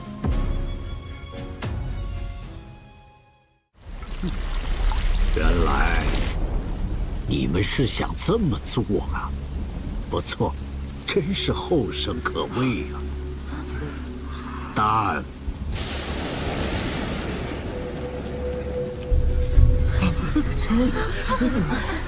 此刻我也放心了。你知道我们今日要动手，所以故意。你是想让我们将底牌都亮出来？聪明的姑娘。那你现在动手，是想要？不错，只要这里的人全都死了，没有人再说闲话。啊，梁大人，你干嘛？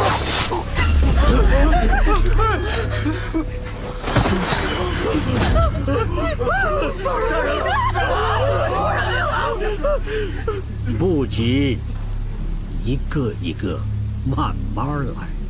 不过我还要多谢你，李姑娘。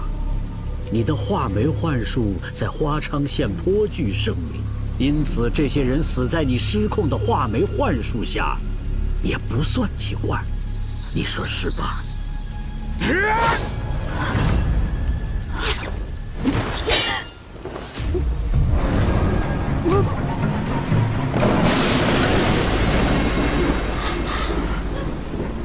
我在。早料到你不想连累我，我哪能不防着？夫妻结发恩，生死共一瘁。这种时候，莫想撇下刚跟你拜过天地的夫君。你们觉着我是恶人吗？我出身不一，无祖荫庇护，亦无显贵提拔。若按部就班，做那么个太平地方的小县官，需多久才能得擢升？需多久才能为更多人做些实事？我离任之后，在别处任上，有多少实际，有多少民众诚心感激我这父母官？我提拔了多少有才干却无背景的官员？我为这冗员的朝廷做了多少？你们可曾知道？现在却平白来指责我从前的过失，你们岂不是短视？一顿佳偶，可惜呀，明月照沟渠。你同那李吉一样，没有那福分。上！时政在此。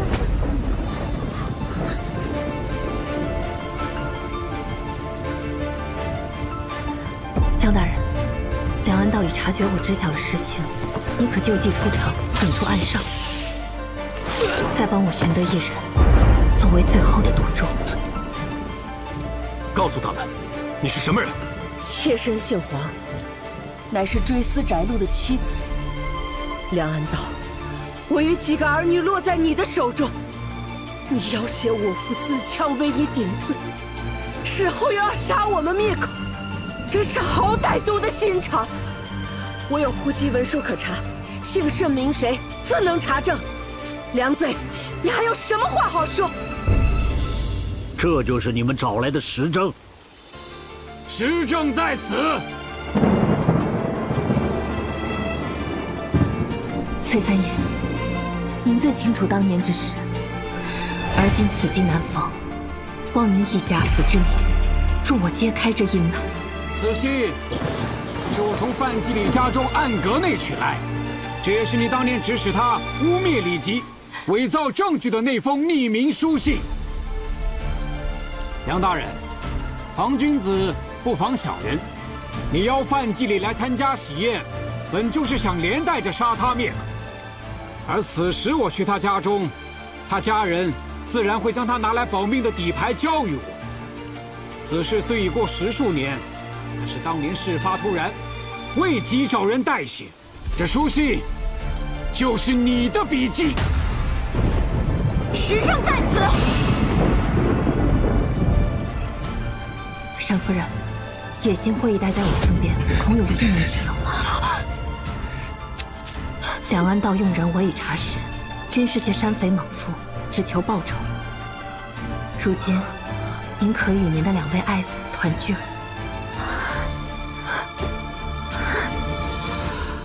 这便是我相公沈绣真正的人头。还有赵承熙留下的自白信，将你当年如何指使他和黄氏兄弟通过沈绣灭杀李吉的细节一一写明，应当是当年特意写下来自保，一起放到了藏尸的树洞里。梁大人，这证据不能说不切实了吧？说起来，这可要感谢翟禄，若不是他刻意提醒，我们绝技不会想到那只画眉鸟。没想到啊，当初放走的一只小小的画眉鸟，竟然成了破局的关键。那只莫非乃是我相公安修豢养多年的鸟？他认得回家的路，所以修案过后都要自己飞回来。他既认得回家的路，便也不难找回案发之地。虽说人头已成枯骨，莫成想那封信却完好，是奇迹，我是天意。即便如此，我全杀了你们，看谁能定我的罪。梁安道，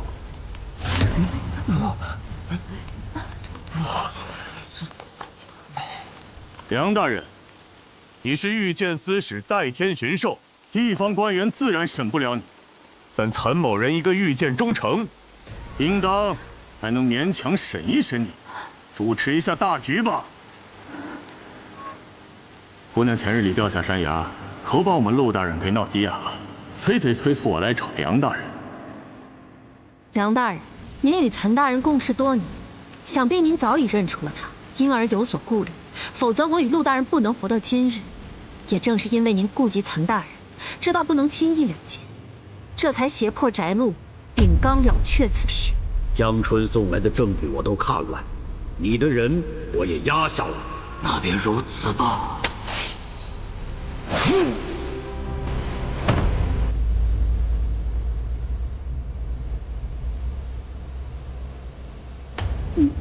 你不是？我不是已经离开了吗？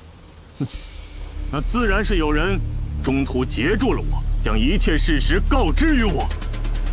对不住，今早没能和你说实话。怎么身上这么重的露水气？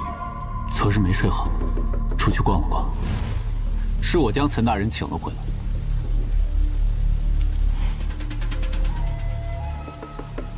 我输了。但我却不明白输在何处，请赐教。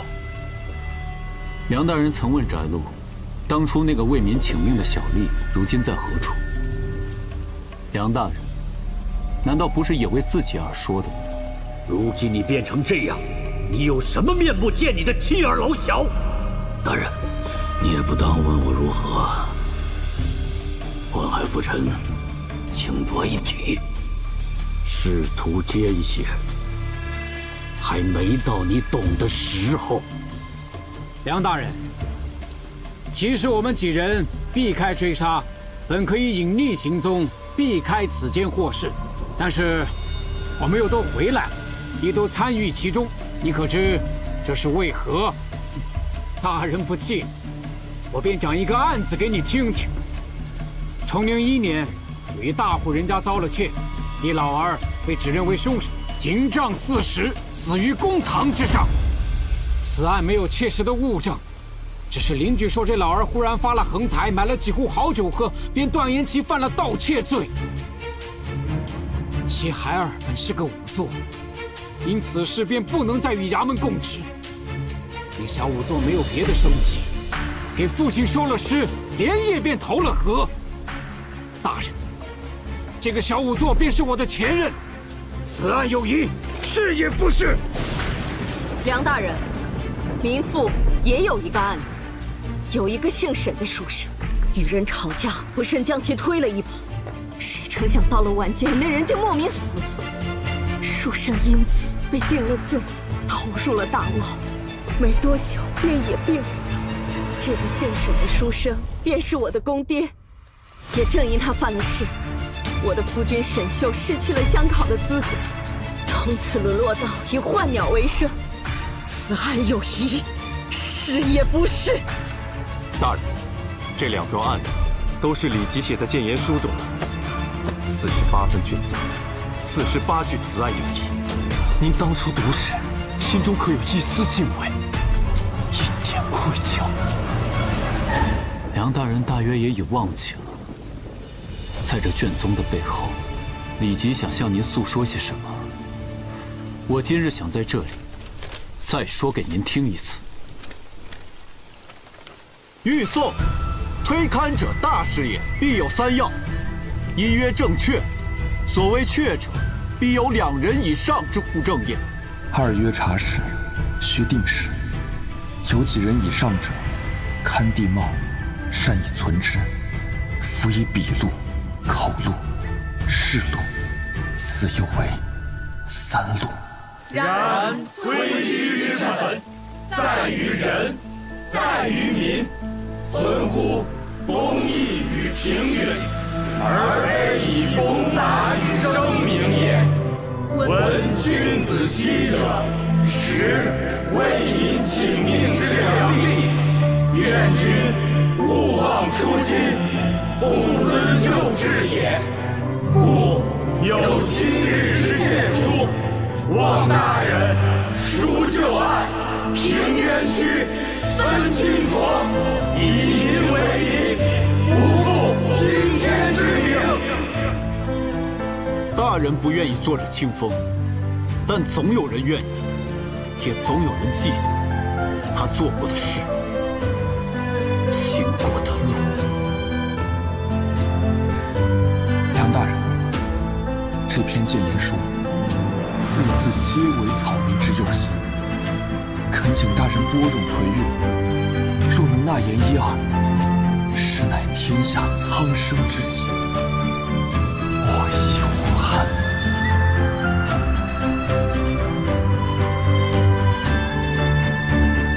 快听风破浊，李吉。哈哈哈哈哈哈哈哈哈！李吉啊！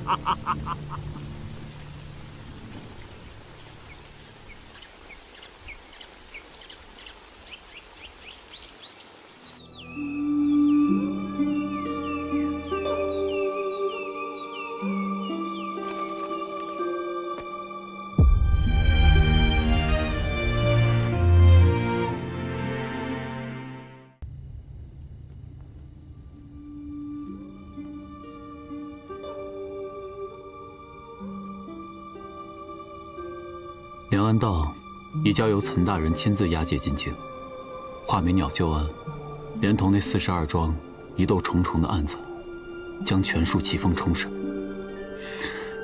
若不是你坚持到现在，只怕许多冤屈都不能重见天日。这一案不只为我兄长，也不只为我，还为商姐，为沈秀，为万千沉默者而说。你做到了。无论是李福渊，还是李元儿，皆无遗憾。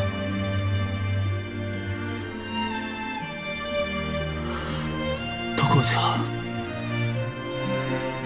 也该想想我们自己的事情了。挑个吉日，重新办一场热热闹闹的婚宴。以后就像跟寻常夫妻那样，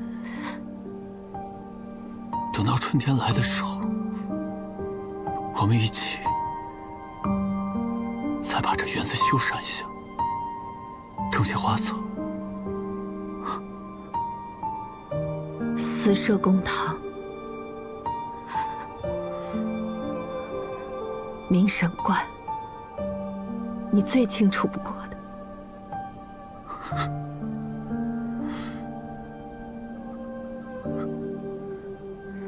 这里已经再也容不下李福元了。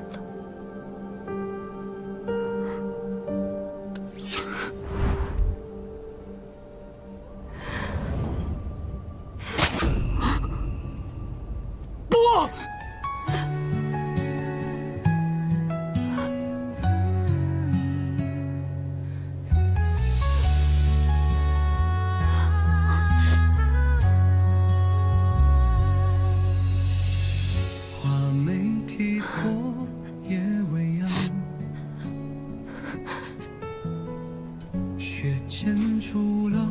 这条路，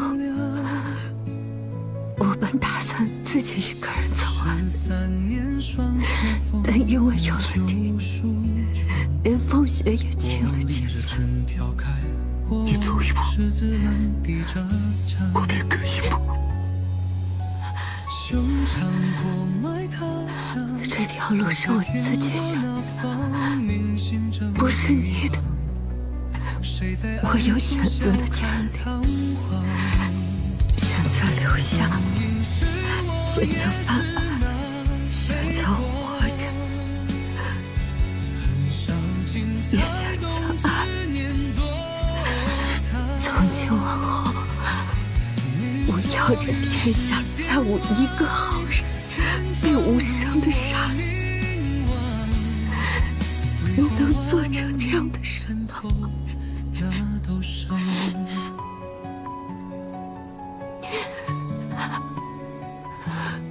我带着仇恨而来，所求见得心无挂碍。现在也该带着解脱离开。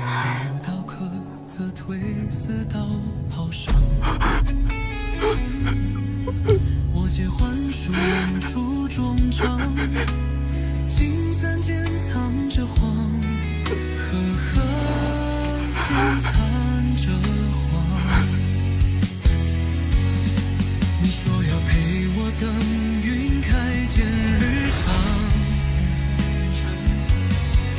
却在案头对好事郎。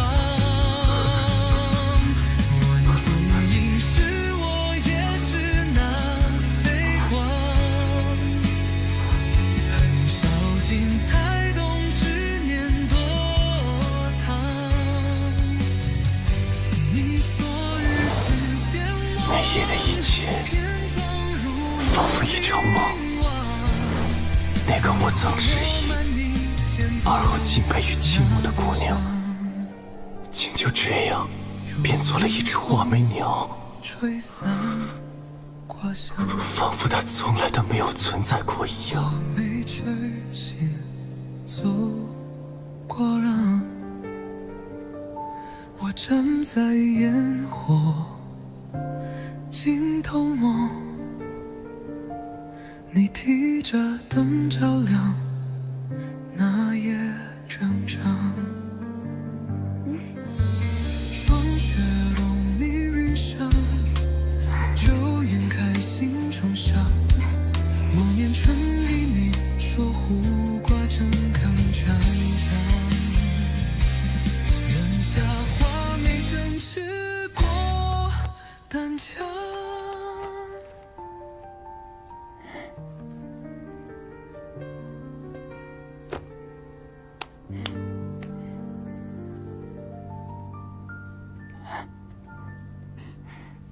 崔老，当年的冤案卷宗全在这里了。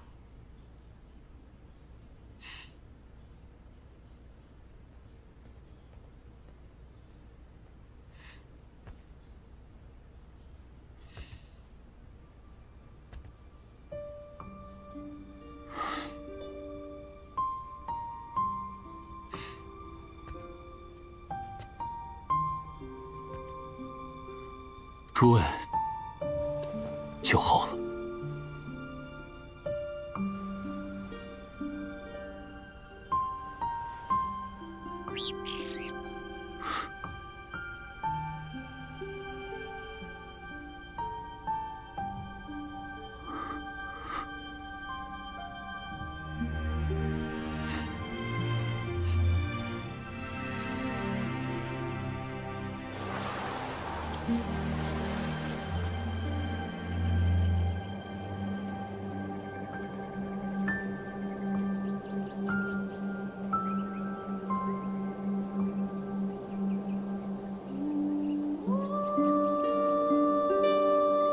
回来了，师父。可明白了何为遇时而亡？下山后，我果然遇到了那个师父所说的与十字相关之人。每次见到他，心中便略有不适。原本以为会命丧他手，却不想，只要见到他佩戴的石玺，便会想起阿兄在狱中被打断手指、割去舌头的惨状，这才痛苦难抑。多谢师父指点。原来师父所说的那句遇时而亡，并不是什么批命与谶言，而是告诉我最后应当如何行事。我的所作所为，如果牵连了他，那这为民请命的县官，只怕他也是做不成的。死在他手上，便是最好的方法。遇时而亡，非言断命，天地一息，死生互根。时是劫，是关，是一道气之种。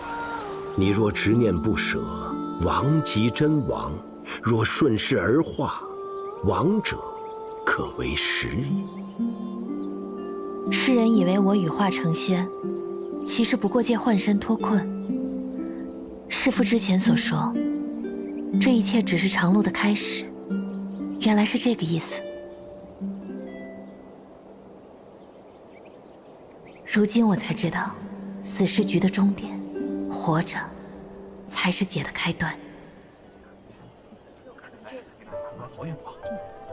香脑葫芦小挂件儿，折扇猪篓啊，折扇猪篓，来看一看。陈年的老酒。哟，打算送哪家姑娘呢？别提了，当时送人被退回来了。哎，你去哪儿啊？得了几枚种子，回去院子里种点胡瓜给我家夫人吃。